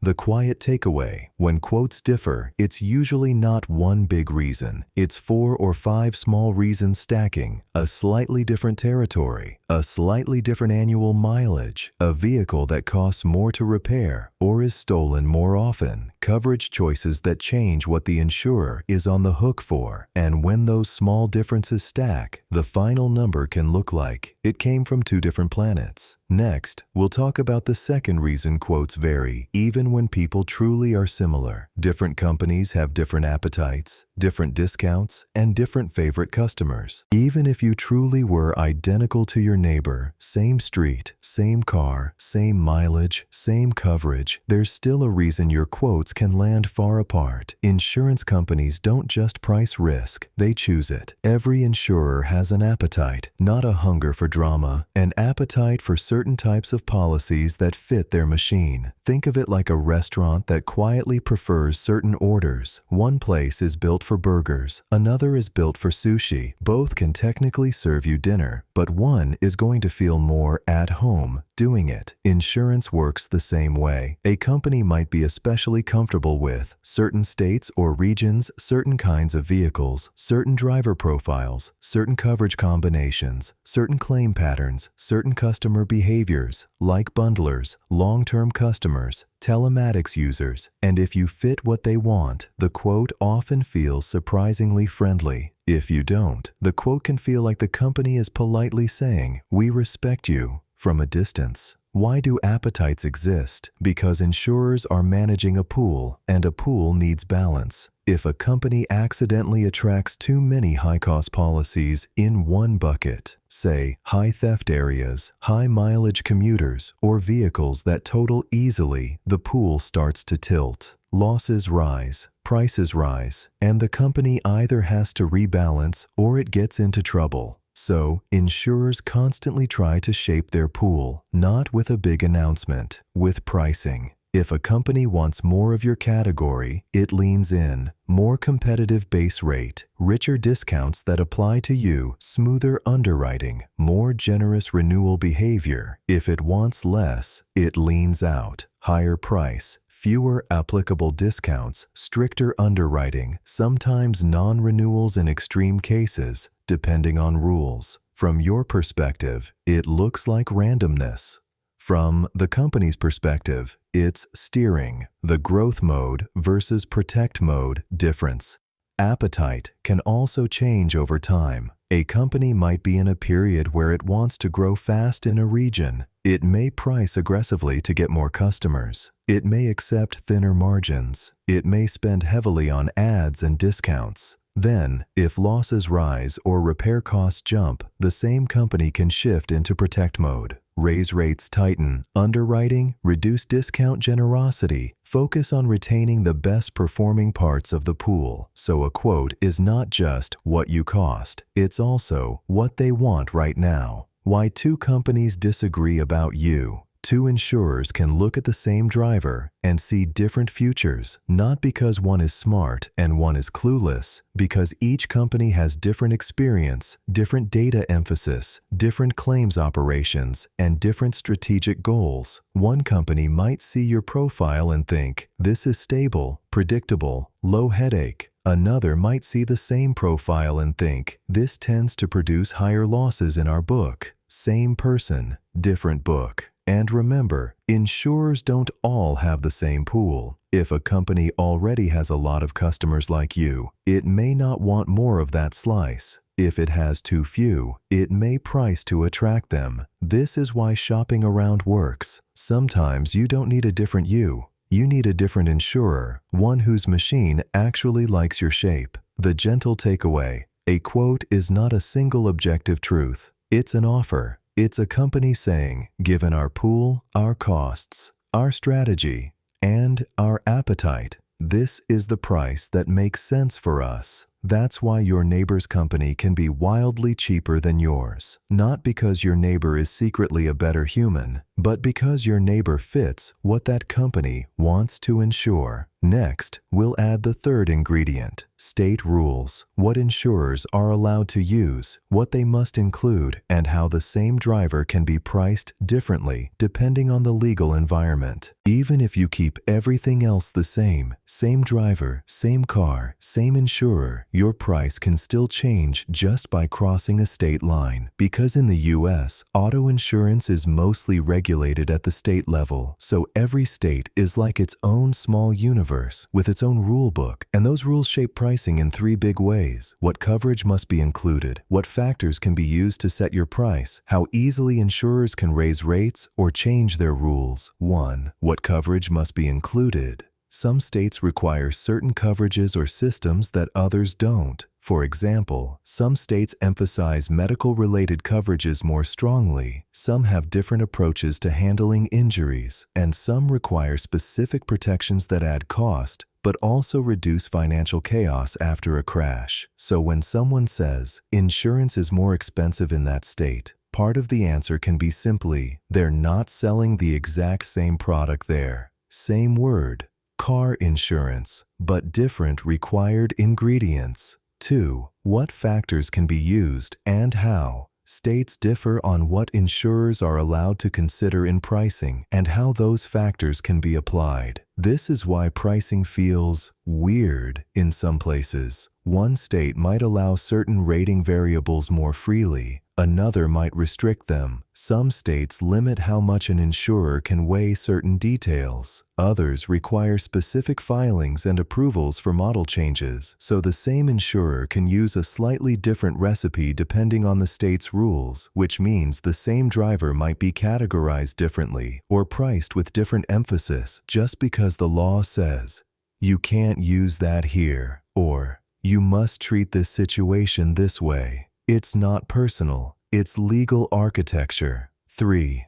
Rate approval and market behavior. States also vary in how tightly they control the rate-setting process. Some states require more formal approvals before rates change. Some allow faster changes. Some have more intense review. Some allow insurers to move more quickly when claim costs rise. This matters because insurance pricing is always chasing reality. If repair costs jump or losses spike, companies try to adjust. When adjustment is slow or restricted, you can get odd outcomes. Insurers pulling back from writing new policies, stricter underwriting, fewer carriers competing in certain areas, sudden larger increases when changes finally arrive. So the rulebook doesn't just set prices, it shapes competition, and competition shapes prices too. Why pricing varies so much by state in the real world? Beyond pure regulation, states also differ in the environment insurers are pricing inside. Traffic density and accident frequency, weather patterns and catastrophic events, theft rates and vandalism trends, repair labor rates and body shop capacity, medical cost patterns, legal environment, and how injury claims resolve uninsured driver rates. The state rules interact with all of that. So when you see big differences from state to state, it's usually not one reason, it's a stack. Different required coverages, different allowed pricing tools, different claim environments, different competitive landscapes. The gentle takeaway: when people argue about whether insurance is fair, it helps to remember this. Insurers are pricing risk, but they're doing it inside a legal container, and every state builds a different container. So a quote isn't just about you, it's about you, plus your vehicle, plus your coverage choices, plus your insurer's appetite, inside your state's rulebook. Next, we'll move into why premiums have been rising, repair inflation, vehicle tech, and the quiet costs that turn small incidents into surprisingly expensive claims.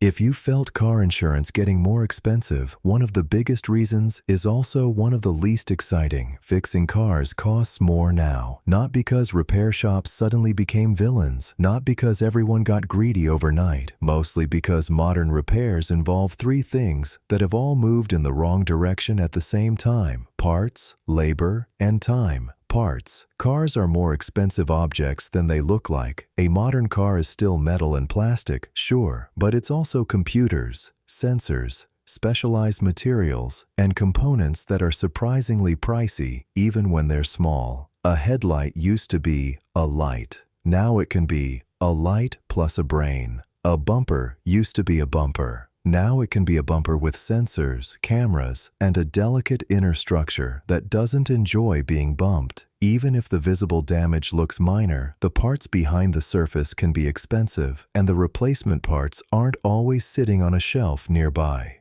Sometimes they're on a timeline, and when parts are delayed, that leads to the second cost. Labor. It's skilled work, and it's in demand.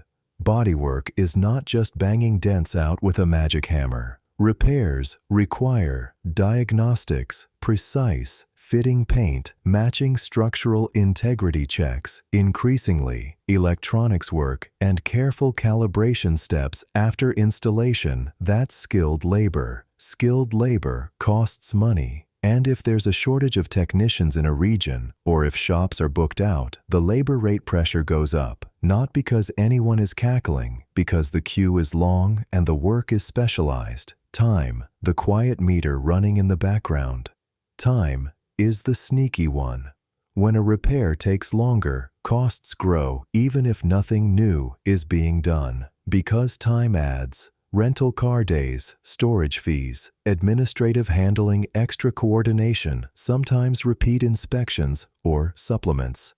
A claim is not only parts plus labor, it's also how long the whole process stays alive. And modern repairs can take longer for simple reasons. Parts delays, shop capacity, more complicated disassembly, more steps for calibration and verification, more back and forth approvals between shop and insurer. That's why a small crash can turn into a surprisingly long claim. And the longer a claim stays open, the more it costs the system. The supplement phenomenon, the bill that grows after the first bill. A very common modern moment is this. The shop writes an estimate. Then they take the car apart and discover hidden damage. Then a supplemental estimate appears. This is not necessarily anyone being dishonest. It's just how cars are built. Damage hides behind panels, and you can't fully see it until you're inside. But it means the average repair cost can creep upward over time because the first number is often not the final number. Why this pushes premiums up even if you never crash. Remember the pool. When the average cost to repair a car rises, the pool's expected losses rise. If it used to cost, say, X to fix the average incident, and now it costs X plus a lot, the insurer has to collect more money to keep the same promise. So your premium can rise even if your driving is perfect, because the cost of other people's accidents is is rising, and the pool has to stay funded. The gentle takeaway: repair inflation isn't one thing, it's a stack. Parts are pricier and sometimes slower to get. Labor is skilled and in demand. Time adds rentals and delays, and hidden damage makes estimates grow.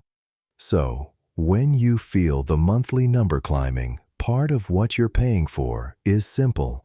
Cars have become more expensive to repair, and the pool has adjusted to that reality. Next, we'll talk about how modern vehicle technology changes severity. The strange truth that safer can sometimes mean more expensive to fix, and how sensors and calibration quietly raise the cost of small accidents. There's a modern insurance sentence that sounds like it should be impossible. Cars are getting safer, and claims are getting more expensive. Both can be true, because safer doesn't always mean cheaper to repair. In fact, safety often arrives as technology, and technology has a habit of living in places that used to be fairly inexpensive, like bumpers. A small crash used to be mostly cosmetic, a scuff, some paint, maybe a replacement cover. Now, a small crash might involve parking sensors, blind spot sensors, radar units, cameras, wiring harnesses, brackets that have to be positioned perfectly, and after all that, calibration. So the accident hasn't changed much, but the car has. And the car is what determines the bill.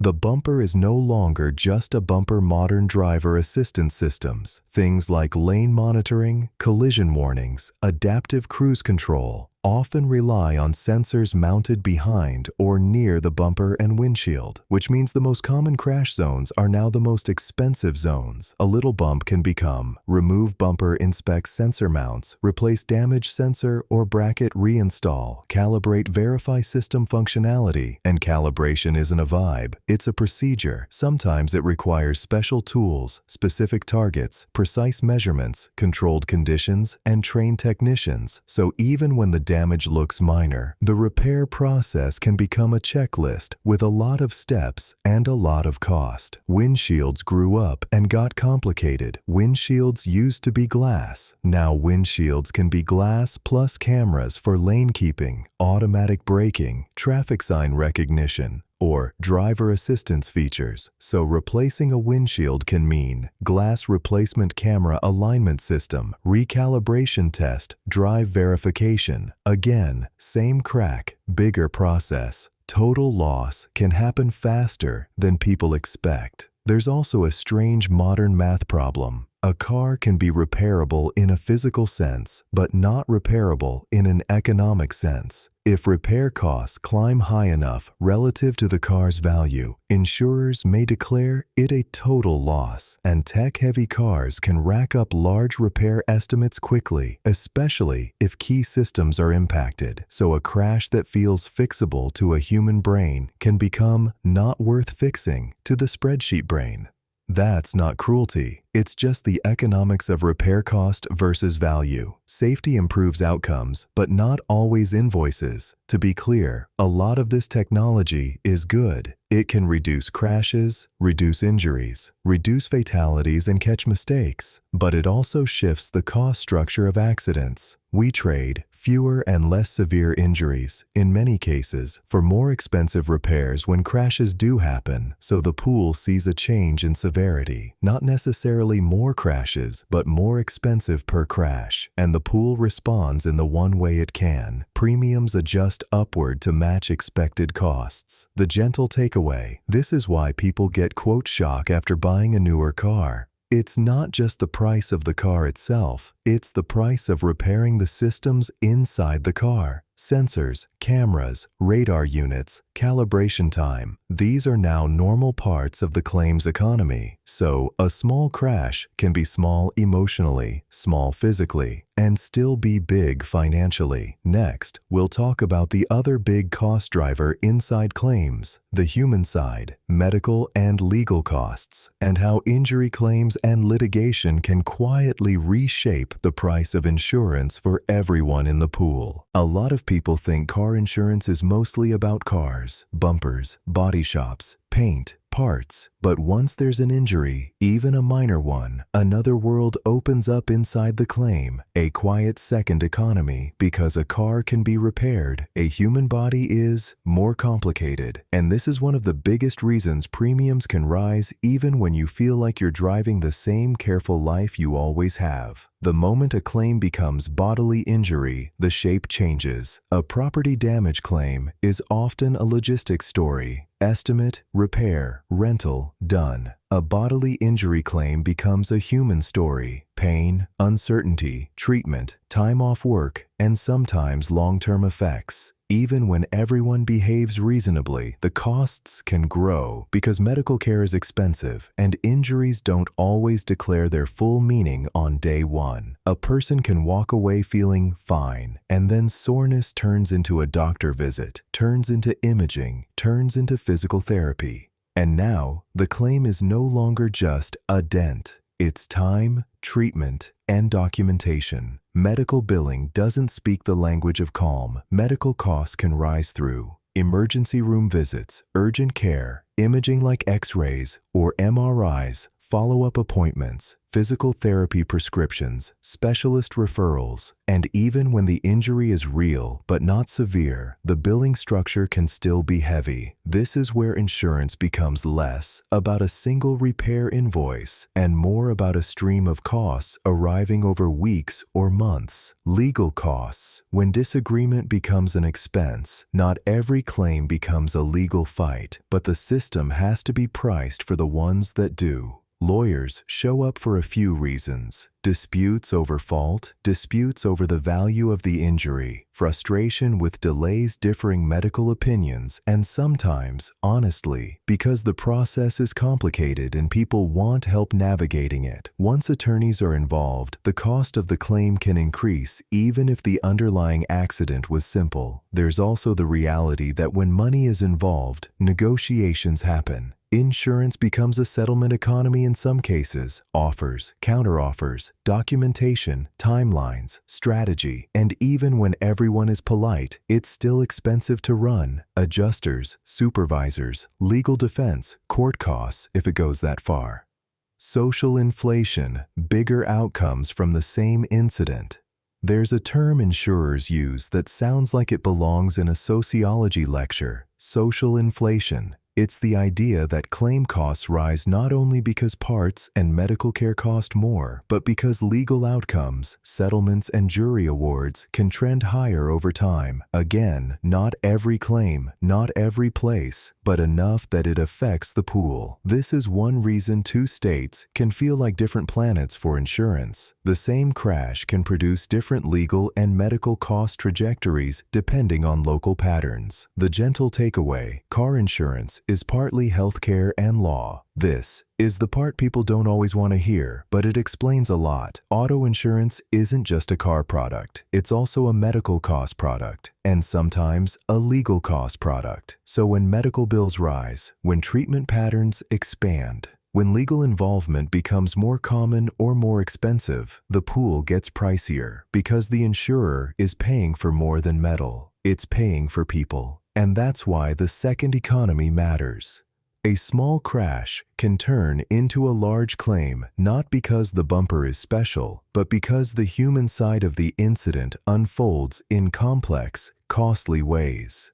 Next, we'll move into the claims assembly line itself. How a claim flows through the system, where delays come from, why supplements happen, and why the process can feel strangely bureaucratic even when everyone's trying to do the right thing. A car insurance claim is basically a quiet factory line that turns one messy moment into a sequence of tasks, invoices, and polite phone calls. You hear bump, and somewhere, a conveyor belt starts moving. It begins with FNOL. First notice of loss, which is the industry's way of saying, okay, tell us what happened. You call, you tap an app, you answer calm questions, and your story is gently translated into checkboxes: time, place, vehicles, photos, drivable or not, injuries or not. Everyone becomes a little more formal than they were in the parking lot. Then the claim gets handed to an adjuster who is essentially a project manager for your bad luck. The adjuster's job is to confirm coverage, sort out who's involved, and keep the process moving without the whole thing turning into chaos. If your crash is simple, it moves fast. If it's complicated, it moves slowly, but still with the same calm tone, like the system is trying to soothe itself. Next comes the estimate. Sometimes it's a body shop, sometimes it's photos, sometimes it's a person. Either way, this is where your dent gets converted into a number that makes you stare at the ceiling for a second.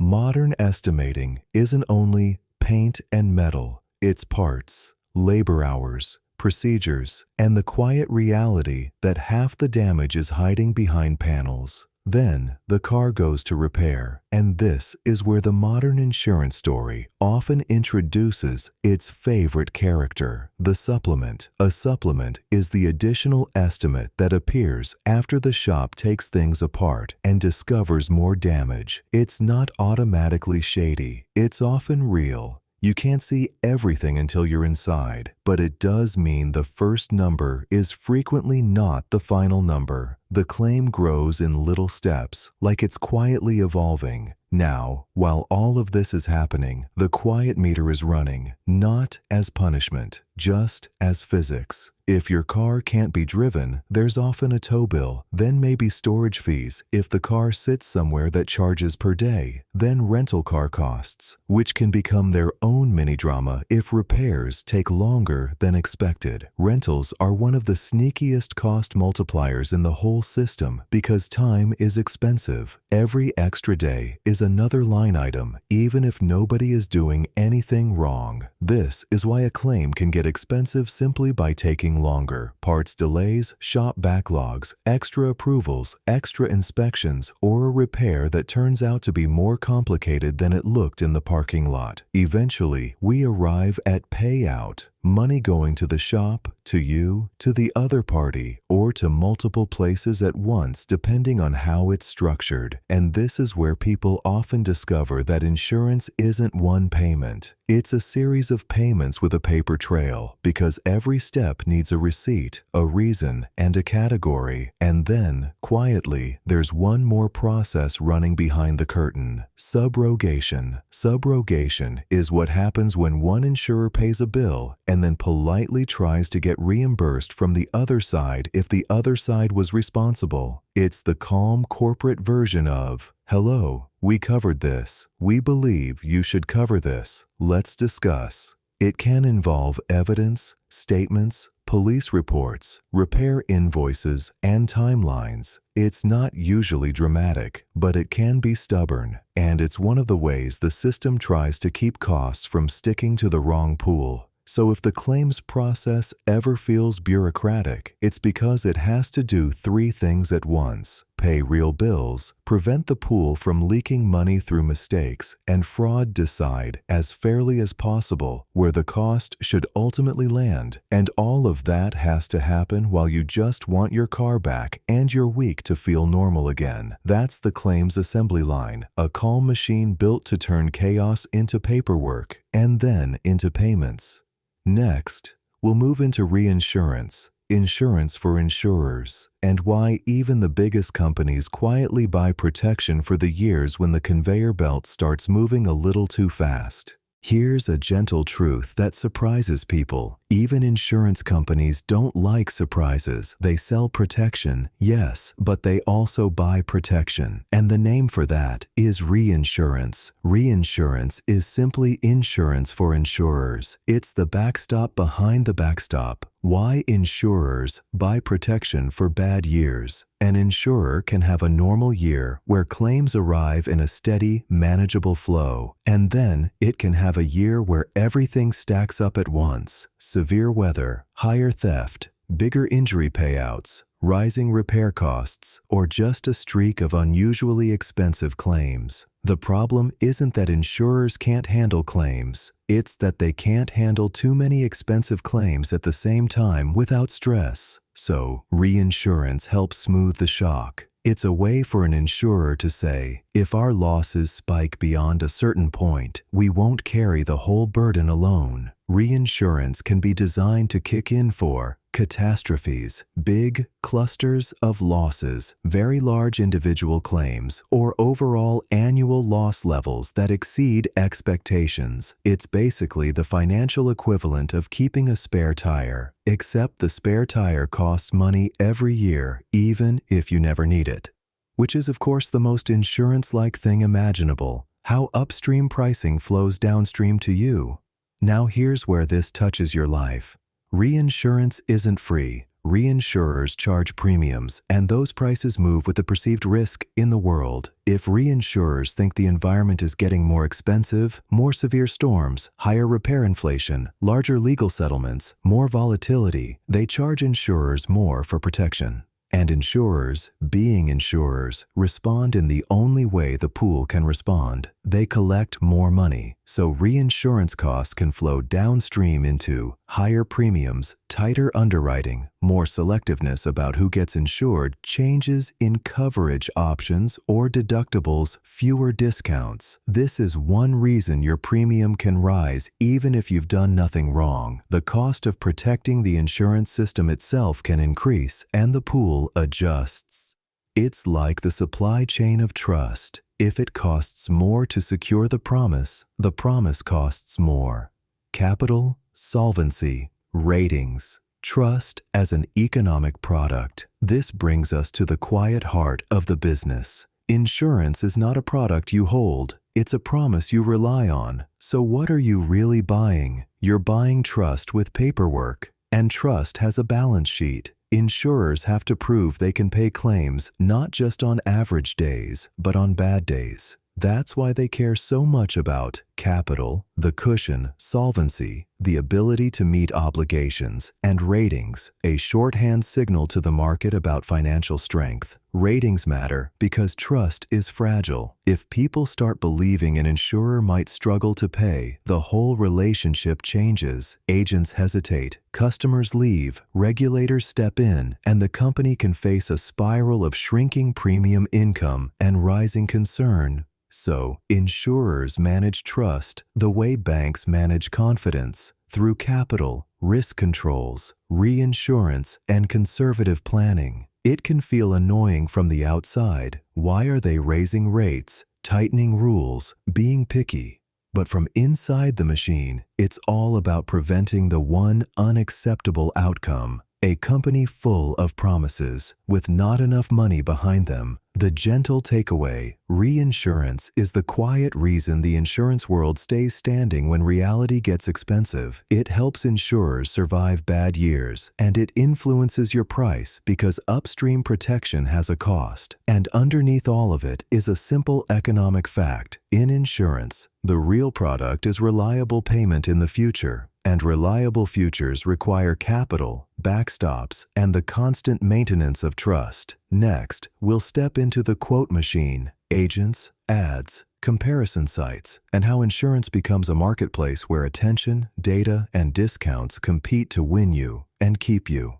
Buying car insurance is one of the only shopping experiences where you can ask for a quote and instantly feel like you've been entered into a gentle lottery, not a scammy lottery, just a strange one. You answer a few questions and suddenly you're looking at numbers that can vary wildly, even though the product sounds the same. A big reason for that is the quote machine itself, the way insurance is sold. There are three main lanes: captive agents, independent agents, and direct writers. And each lane is a different business model with different incentives. Captive agents, one company, many policies. A captive agent sells insurance for one insurer. Think of it like going into a brand store. The agent can help you choose options, explain coverages, and structure the policy, but the quotes come from that one carrier's menu. The upside is simplicity and familiarity. If the relationship is good, it can feel like having a translator for the fine print. The trade-off is obvious. You're not seeing the whole market. You're seeing one company's best offer for you. Captive agents tend to be strongest when you want guidance, you like having a person to call you, prefer a steady relationship over constant shopping. Independent agents, a small marketplace in one office. Independent agents represent multiple insurers. They can shop your policy across several carriers, trying to match you with the company that likes your profile and has competitive pricing in your area. This can be useful because, as we discussed, each insurer has an appetite. An independent agent can play matchmaker. The upside, access to multiple companies and a human who understands the choices. The trade-off, their menu is still limited to the carriers they work with, and their incentives can vary by commission structures. Independent agents tend to be strongest when your situation is a little more complex. You want someone to compare options for you. You value a relationship, but still want market shopping. Direct writers. The website is the agent. Direct writers sell directly through websites, apps, call centers. No local agent relationship is required. The brand is the relationship. This model often relies on scale. Lots of advertising, fast quoting, fast sign-up, streamlined processes. The upside, speed and convenience. You can quote at 11:47 p.m. while eating cereal and questioning your life choices. The trade-off, you're doing more of the interpretation yourself, and the experience can feel less personal when something complicated happens. Direct models tend to be strongest when you want quick quotes, you're comfortable comparing coverage details, you're price-sensitive and willing to shop. Why this matters for pricing. These lanes aren't just how you buy, they shape the cost structure. Agent-driven models include commissions and service infrastructure built around people. Direct models can reduce certain distribution costs, but often spend heavily on advertising and rapid customer acquisition. And because each model attracts different types of customers, some loyal, some high-churn shoppers, each lane produces different pools, which feeds back into pricing. So when you're wondering why insurance shopping feels like a maze, part of the answer is simply, you're not just shopping for a policy, you're shopping through a sales machine, and every machine is built to find customers, keep them, and shape the pool. Next, we'll talk about the ad side, comparison sites, lead buying, and why insurers spend so much money to get in front of you for a product that everyone claims they hate talking about. Comparison shopping for car insurance feels like it should be simple. You provide the facts, who you are, what you drive, where you live, what coverage you want, and then the market should politely return the correct price. Instead, you get something more like a weather forecast. Company A. Seems fine. Company B. Are you sure you're allowed to drive? Company C. Here's a discount. For reasons. This is where aggregators come in.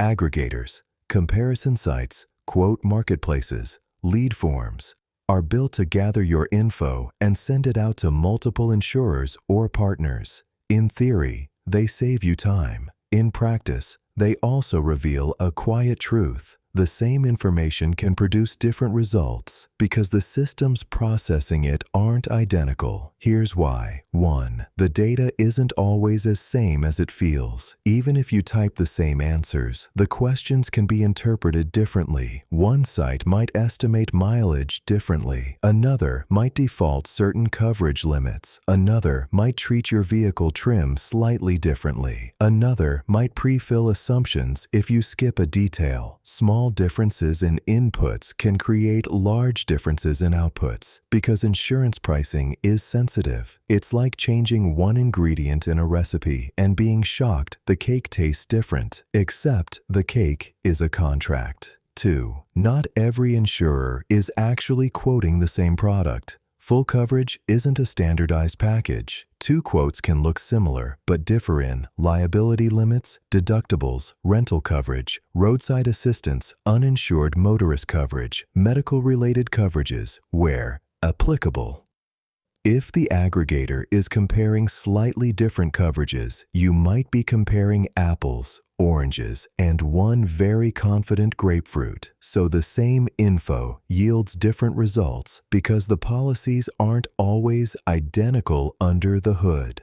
3. Each insurer's pricing engine is different. We've said it before, but it's worth repeating because this is the core of quote shock. Each insurer has its own model, its own loss experience, and its own appetite. So when an aggregator sends your profile out, each insurer is asking, do we want this risk at this price, in this state, right now? And they answer with a number that reflects their pool and their strategy, not a universal truth. 4. Discounts don't travel cleanly through marketplaces. Some discounts are easy to apply in a quick quote. Others require verification or extra steps, bundling with home or renter's proof of prior insurance, telematics enrollment, defensive driving certificates, vehicle safety features tied to exact trim membership/affinity discounts. So one quote might look high because it's missing a discount you'd get later. Another might look low because it's assuming a discount you won't actually qualify for. This is why quote and final price can be two different chapters. 5. Aggregators are also a lead economy. This is the part people don't always notice. Some comparison sites are not purely shopping tools. They're lead funnels. Their business model is often built around selling or distributing leads to insurers, agents, or partners. That can influence which companies appear, how prominently they appear, and how the flow is structured. So sometimes you're not seeing the whole market. You're seeing the set of companies participating in that marketplace at that moment under that set of relationships. The gentle takeaway: if comparison shopping feels inconsistent, it's because it's not one single system. It's multiple quote engines, multiple product assumptions, multiple discount rules, and multiple appetites, all responding to the same basic profile. So the same info yields different results because what you're actually getting is this: a series of offers from different machines. Next, we'll talk about the ad side of this lead economy, why insurers spend so aggressively to get your attention, and why your quote can sometimes be shaped by what they're trying to grow, not only what you cost. Car insurance is one of the few products where almost everyone says the same thing: I hate shopping for this. And yet, you can't watch a football game, a YouTube video, or a weather forecast without meeting an insurance mascot who seems oddly cheerful about deductibles. So why do insurers advertise so aggressively? Because a car insurance customer is not a one-time sale. It's a long, quiet revenue stream, sometimes for years, and that makes each new customer surprisingly valuable. It's not the monthly premium, it's the lifetime. If you pay, say, $150 a month, that's not just $150. If you stay for 3 years, that's $5,400 in premium paid. If you stay for 7 years, it's $12,600. If you bundle home or renters, add another stream. If you add a second car, another stream. So when an insurer looks at you, they're not only thinking, what do we collect this month? They're thinking, what is the total value of this relationship over time? That's the customer lifetime idea. And once you think in lifetime terms, spending a lot to acquire customers starts to make sense. Insurance is a scale business. Big insurers run huge machines, claims operations, software platforms, data teams, call centers, compliance departments. Those machines are expensive to build, but cheaper per customer when the customer base is massive. So advertising becomes a way to feed the machine. More customers, spread fixed costs, smooth the risk pool, increase data for pricing, accuracy, improve negotiating power with repair networks, create stability. Advertising isn't just marketing, it's fuel for scale. Switching costs are real, even when switching is easy. People switch insurance, but not as often as they complain about it, because switching has friction. You have to re-enter info. You worry about gaps in coverage. You don't want billing headaches. You don't want surprises you forget. Honestly. So insurers know that if they can get you in the door and keep you satisfied enough, many people will stay longer than they intended. That's why the ads are so focused on simplicity, fast quotes, "We'll handle it," vibes, saving you time, bundling convenience. They're selling relief and ease as much as they're selling price. They're not only buying customers, they're shaping the pool. Here's an important subtlety. Advertising doesn't just attract anyone, it attracts certain types of shoppers. Some ads are designed to pull price-sensitive switchers, bundlers, safe driver, self-identifiers, tech-friendly telematics users, specific age ranges, specific regions. So advertising becomes a way to shape who shows up. And who shows up shapes the pool, which shapes profitability, which shapes future pricing. It's a loop. The lead economy turns attention into a business asset. This is also why you see so many comparison tools, quote forms, and savings claims. Attention is valuable because it can be converted into leads. A lead is a person who is actively shopping, meaning they're close to a decision. That's why insurers pay so much to appear at the exact moment you type car insurance quote. They don't want to be famous in general. They want to be present at the moment of intent. The gentle takeaway: insurance advertising looks excessive because the product is boring, so they have to be loud, and they're willing to spend big because the math works. A customer can be worth thousands over time. Scale makes the machine stronger, and controlling the flow of leads helps shape the pool. So the next time you see a smiling mascot enthusiastically explaining a very serious financial contract, remember, they're not selling you a cute character. They're competing for a long-term relationship, paid in monthly installments. Next, we'll zoom out from the quote machine and talk about what car insurance changes in society, mobility, affordability, and the quiet ways a monthly premium can shape where people can live and work. Car insurance is usually framed as a personal bill, a thing you pay so you can drive legally and sleep at night, but it also functions like a quiet piece of infrastructure because it shapes who can move, who can work, and how a society absorbs the cost of accidents without letting every crash become a financial disaster. Mobility, work, and can you afford to drive? In many places, driving isn't a luxury, it's access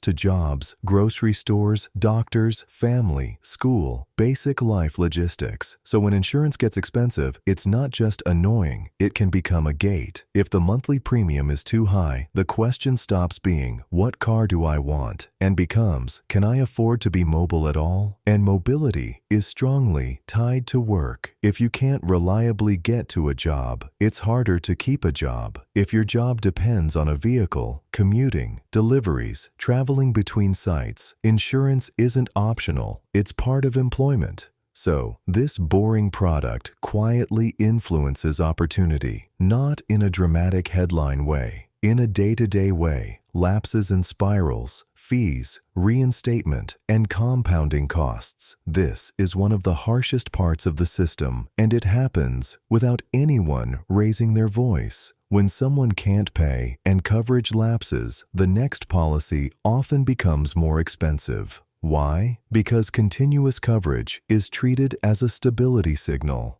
A lapse can be interpreted as higher risk or at least higher uncertainty, so the system prices it cautiously. Then the person tries to come back in, and they face higher premiums, reinstatement or restart friction, sometimes down payments, sometimes fewer options, sometimes needing special high-risk coverage, which can create a spiral. Premium rises, budget strain, lapse, risk rises, options shrink, premium rises again, and in that spiral, the cost of being legal can become heavy enough that people make bad choices, driving uninsured, driving less safely, delaying repairs, or taking longer routes to avoid enforcement, not because they're reckless, because the math pinches them. So insurance can become one of those hidden compounding costs of life. Once you fall behind, climbing back out can be expensive. The social bargain, protection for others, plus stability for the system. Now zoom out. Why does the system exist this way at all?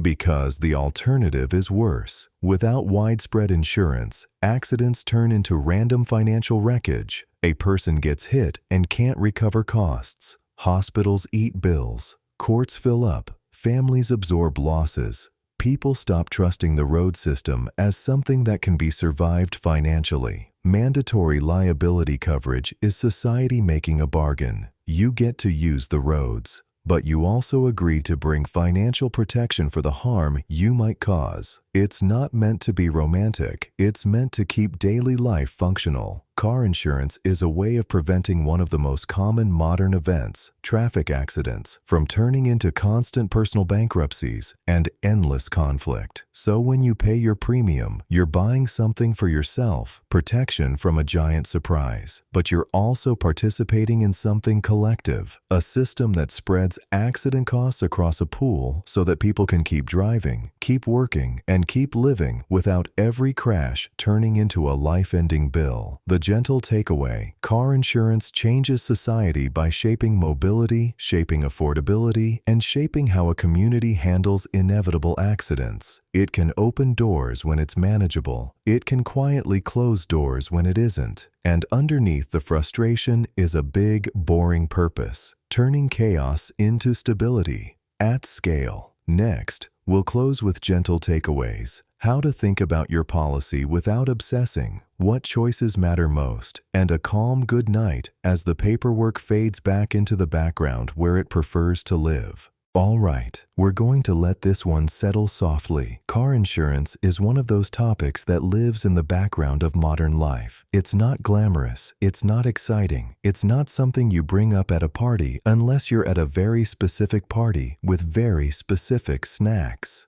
But it matters, because it's a quiet system that takes the randomness of the road, mistakes, weather, bad timing, distracted moments, and turns it into something society can survive financially. Not perfectly, not painlessly, but predictably enough to function. And if there's one gentle takeaway to keep, it's this: a quote isn't a verdict about you as a human being. It's an offer from a specific machine, built by a specific company, operating inside a specific state's rules, trying to price a world where repairs cost more, parts arrive slower, labor is specialized, and time quietly adds rental days and extra fees. A world where cars are safer and smarter, but also more expensive to fix. A world where some claims stay simple, and some claims open a second economy of medical bills and legal negotiations. So if your premium feels confusing, you're not dumb. You're just staring at the output of a very large, very boring system that hides its logic behind friendly branding and tiny print. If you ever decide to look again, here's the calm checklist in plain language. Know what your liability limits really protect. Choose deductibles you could actually pay on a bad week. Understand the difference between collision and comprehensive. And remember, uninsured and underinsured coverage exists because reality doesn't always behave the way we wish it would. And we won't make predictions here. That's not the vibe. But you can notice the directions the world leans. More driving data, more tech in cars, evolving repair ecosystems, and new trade-offs between privacy, safety, and cost. The system will keep adjusting, not because it loves drama, but because it has to match whatever the real world is doing. Now, before we say goodnight, I want to take a real moment for thanks. Thank you for spending your time here, especially on a topic this dry. That's kind of the spirit of gentle economics. We take the everyday machinery of the world and we slow it down until it feels understandable and maybe even comforting. And thank you to the invisible people inside this system. The claims reps answering phones when someone's shaken up on the side of a road. The adjusters translating messy human stories into clean decisions and payments. The tow drivers showing up in bad weather at strange hours. The body shop teams doing careful work so a car can feel normal again. The people in quiet offices making sure checks go out, files don't vanish, and the conveyor belt keeps moving. Most of them never get applause. They just get phone calls that start with, "Hi, so, something happened." So, quiet gratitude to them. If you like this style, try some of our other gentle economics videos. We do calm, sleepy business stories, industries that run the world in the background, the kind of topics that feel surprisingly soothing when they're explained slowly, like a bedtime story for grown-ups who have bills and curiosity. Pick another one and let it play. Let it run in the background like rain on a window. And now, the best part. You don't have to solve anything tonight. You don't have to compare quotes. You don't have to call anyone. You don't have to open a policy document and stare at it like it's written in a secret language. Let the topic drift away. Let the numbers blur. Let the paperwork dissolve back into the background where it belongs. If you're in bed, get comfortable. Let your shoulders drop. Unclench your jaw. Let your hands go loose. Let the room be still. Take one slow breath in and a longer breath out. If your mind wanders back to premiums and deductibles, that's okay. Just notice it and let it pass like a car on a distant road. There, and then gone. Nothing is required of you right now. Just rest. Thank you for being here. Thank you for listening. And thank you for letting a boring topic become a calm moment. Good night, and I'll see you in the next one.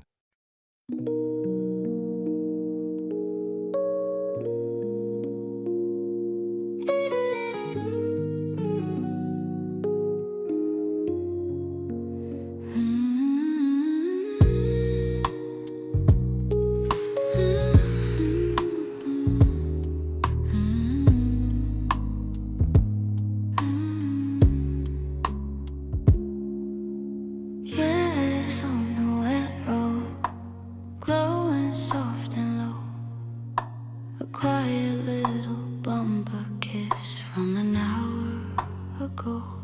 Now it's forms and phone calls, calm voices in the night, turning sudden into steady, making wrong feel alright. No drama, no headlines, just a system doing time, keeping people moving safely with a boring little rhyme. And if your mind is racing, let it slow down here.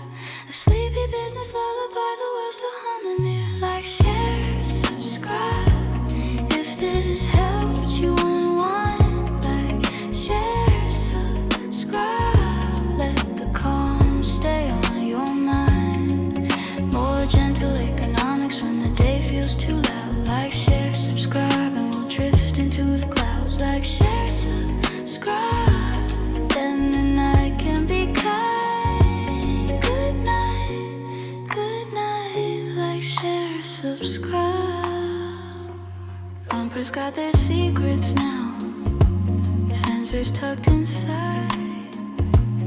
Windshield learn to watch the lanes, quietly they guide. Parts take time, shops stay busy. Rentals roll through, a little meter running while the system follows rules. And somewhere in an office with a lamp that's warm and small, someone moves your file along so the promise doesn't fall. Invisible workers, steady hands behind the scenes, keeping chaos from becoming what it sometimes wants to be. Like, share, subscribe, if this helped you unwind. Share, subscribe, let the calm stay on your mind. More gentle economics when the day feels too loud. Like, share, subscribe, and we'll drift into the clouds. Like, share, subscribe, then the night can be kind. Good night, like, share, subscribe. No predictions, no panic, no doom on the shelf. Just quiet little systems doing what they do best. With your thoughts start circling them past like headlights, coming, going, fading into softer, darker night. Breathe in slow, breathe out long, let your shoulders fall. Tomorrow can hold the paperwork, tonight you don't at all. Like, share,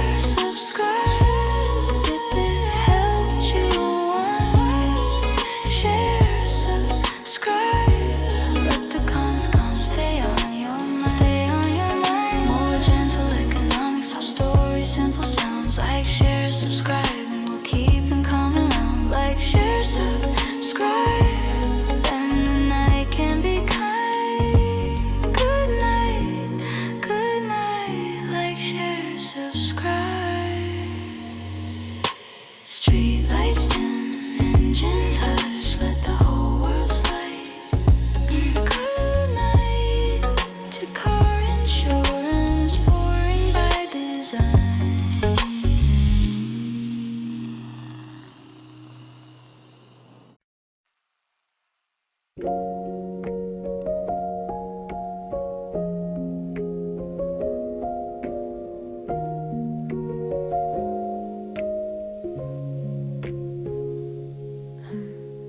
Street lights on the wet road, glowing soft and low. A quiet little bumper kiss from an hour ago. Now it's forms and phone calls, calm voices in the night, turning sudden into steady, making wrong feel alright. No drama, no headlines, just a system doing time, keeping people moving safely with a boring little rhyme. And if your mind is racing, let it slow down here, a sleepy business lullaby, the world's still humming near.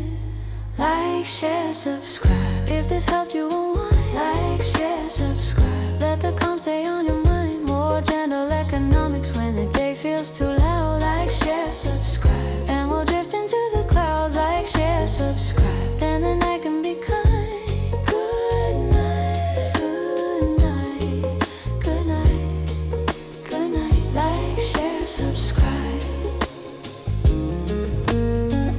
Bumpers got their secrets now, sensors tucked inside. Windshields learn to watch the lanes, quietly they guide. Parts take time, shops stay busy, rentals roll on through. A little meter running while the system follows rules. And somewhere in an office with a lamp that's warm and small, someone moves your file along so the promise doesn't fall. Invisible workers, steady hands behind the scenes, keeping chaos from becoming what it sometimes wants to be. Like, share, subscribe, if this helps you unwind. Like, share, subscribe, let the calm stay on your mind. More gentle economics when the day feels too loud. Like, share, subscribe, and we'll drift into the clouds. Like, share, subscribe, then the night can be kind. Good night, good night, good night, good night. Like, share, subscribe. No predictions, no panic, no doom on the shelf, just quiet little systems doing what they do best. If your thoughts start circling and pass like headlights, coming, going, fading into softer, darker night. Breathe in slow, breathe out long, let your shoulders fall. Tomorrow can hold the paperwork, tonight you don't at all. Like, share, subscribe, if this helped you unwind. Like, share, subscribe, let the calm stay on your mind. More gentle economics, soft stories, simple sounds. Like, share, subscribe, and we'll keep them coming round. Like, share, subscribe, then the night can be kind. Good night, good night, good night, good night. Like, share, subscribe. Street lights dim, engines hush, let the whole world slide. Good night to car insurance, boring by design.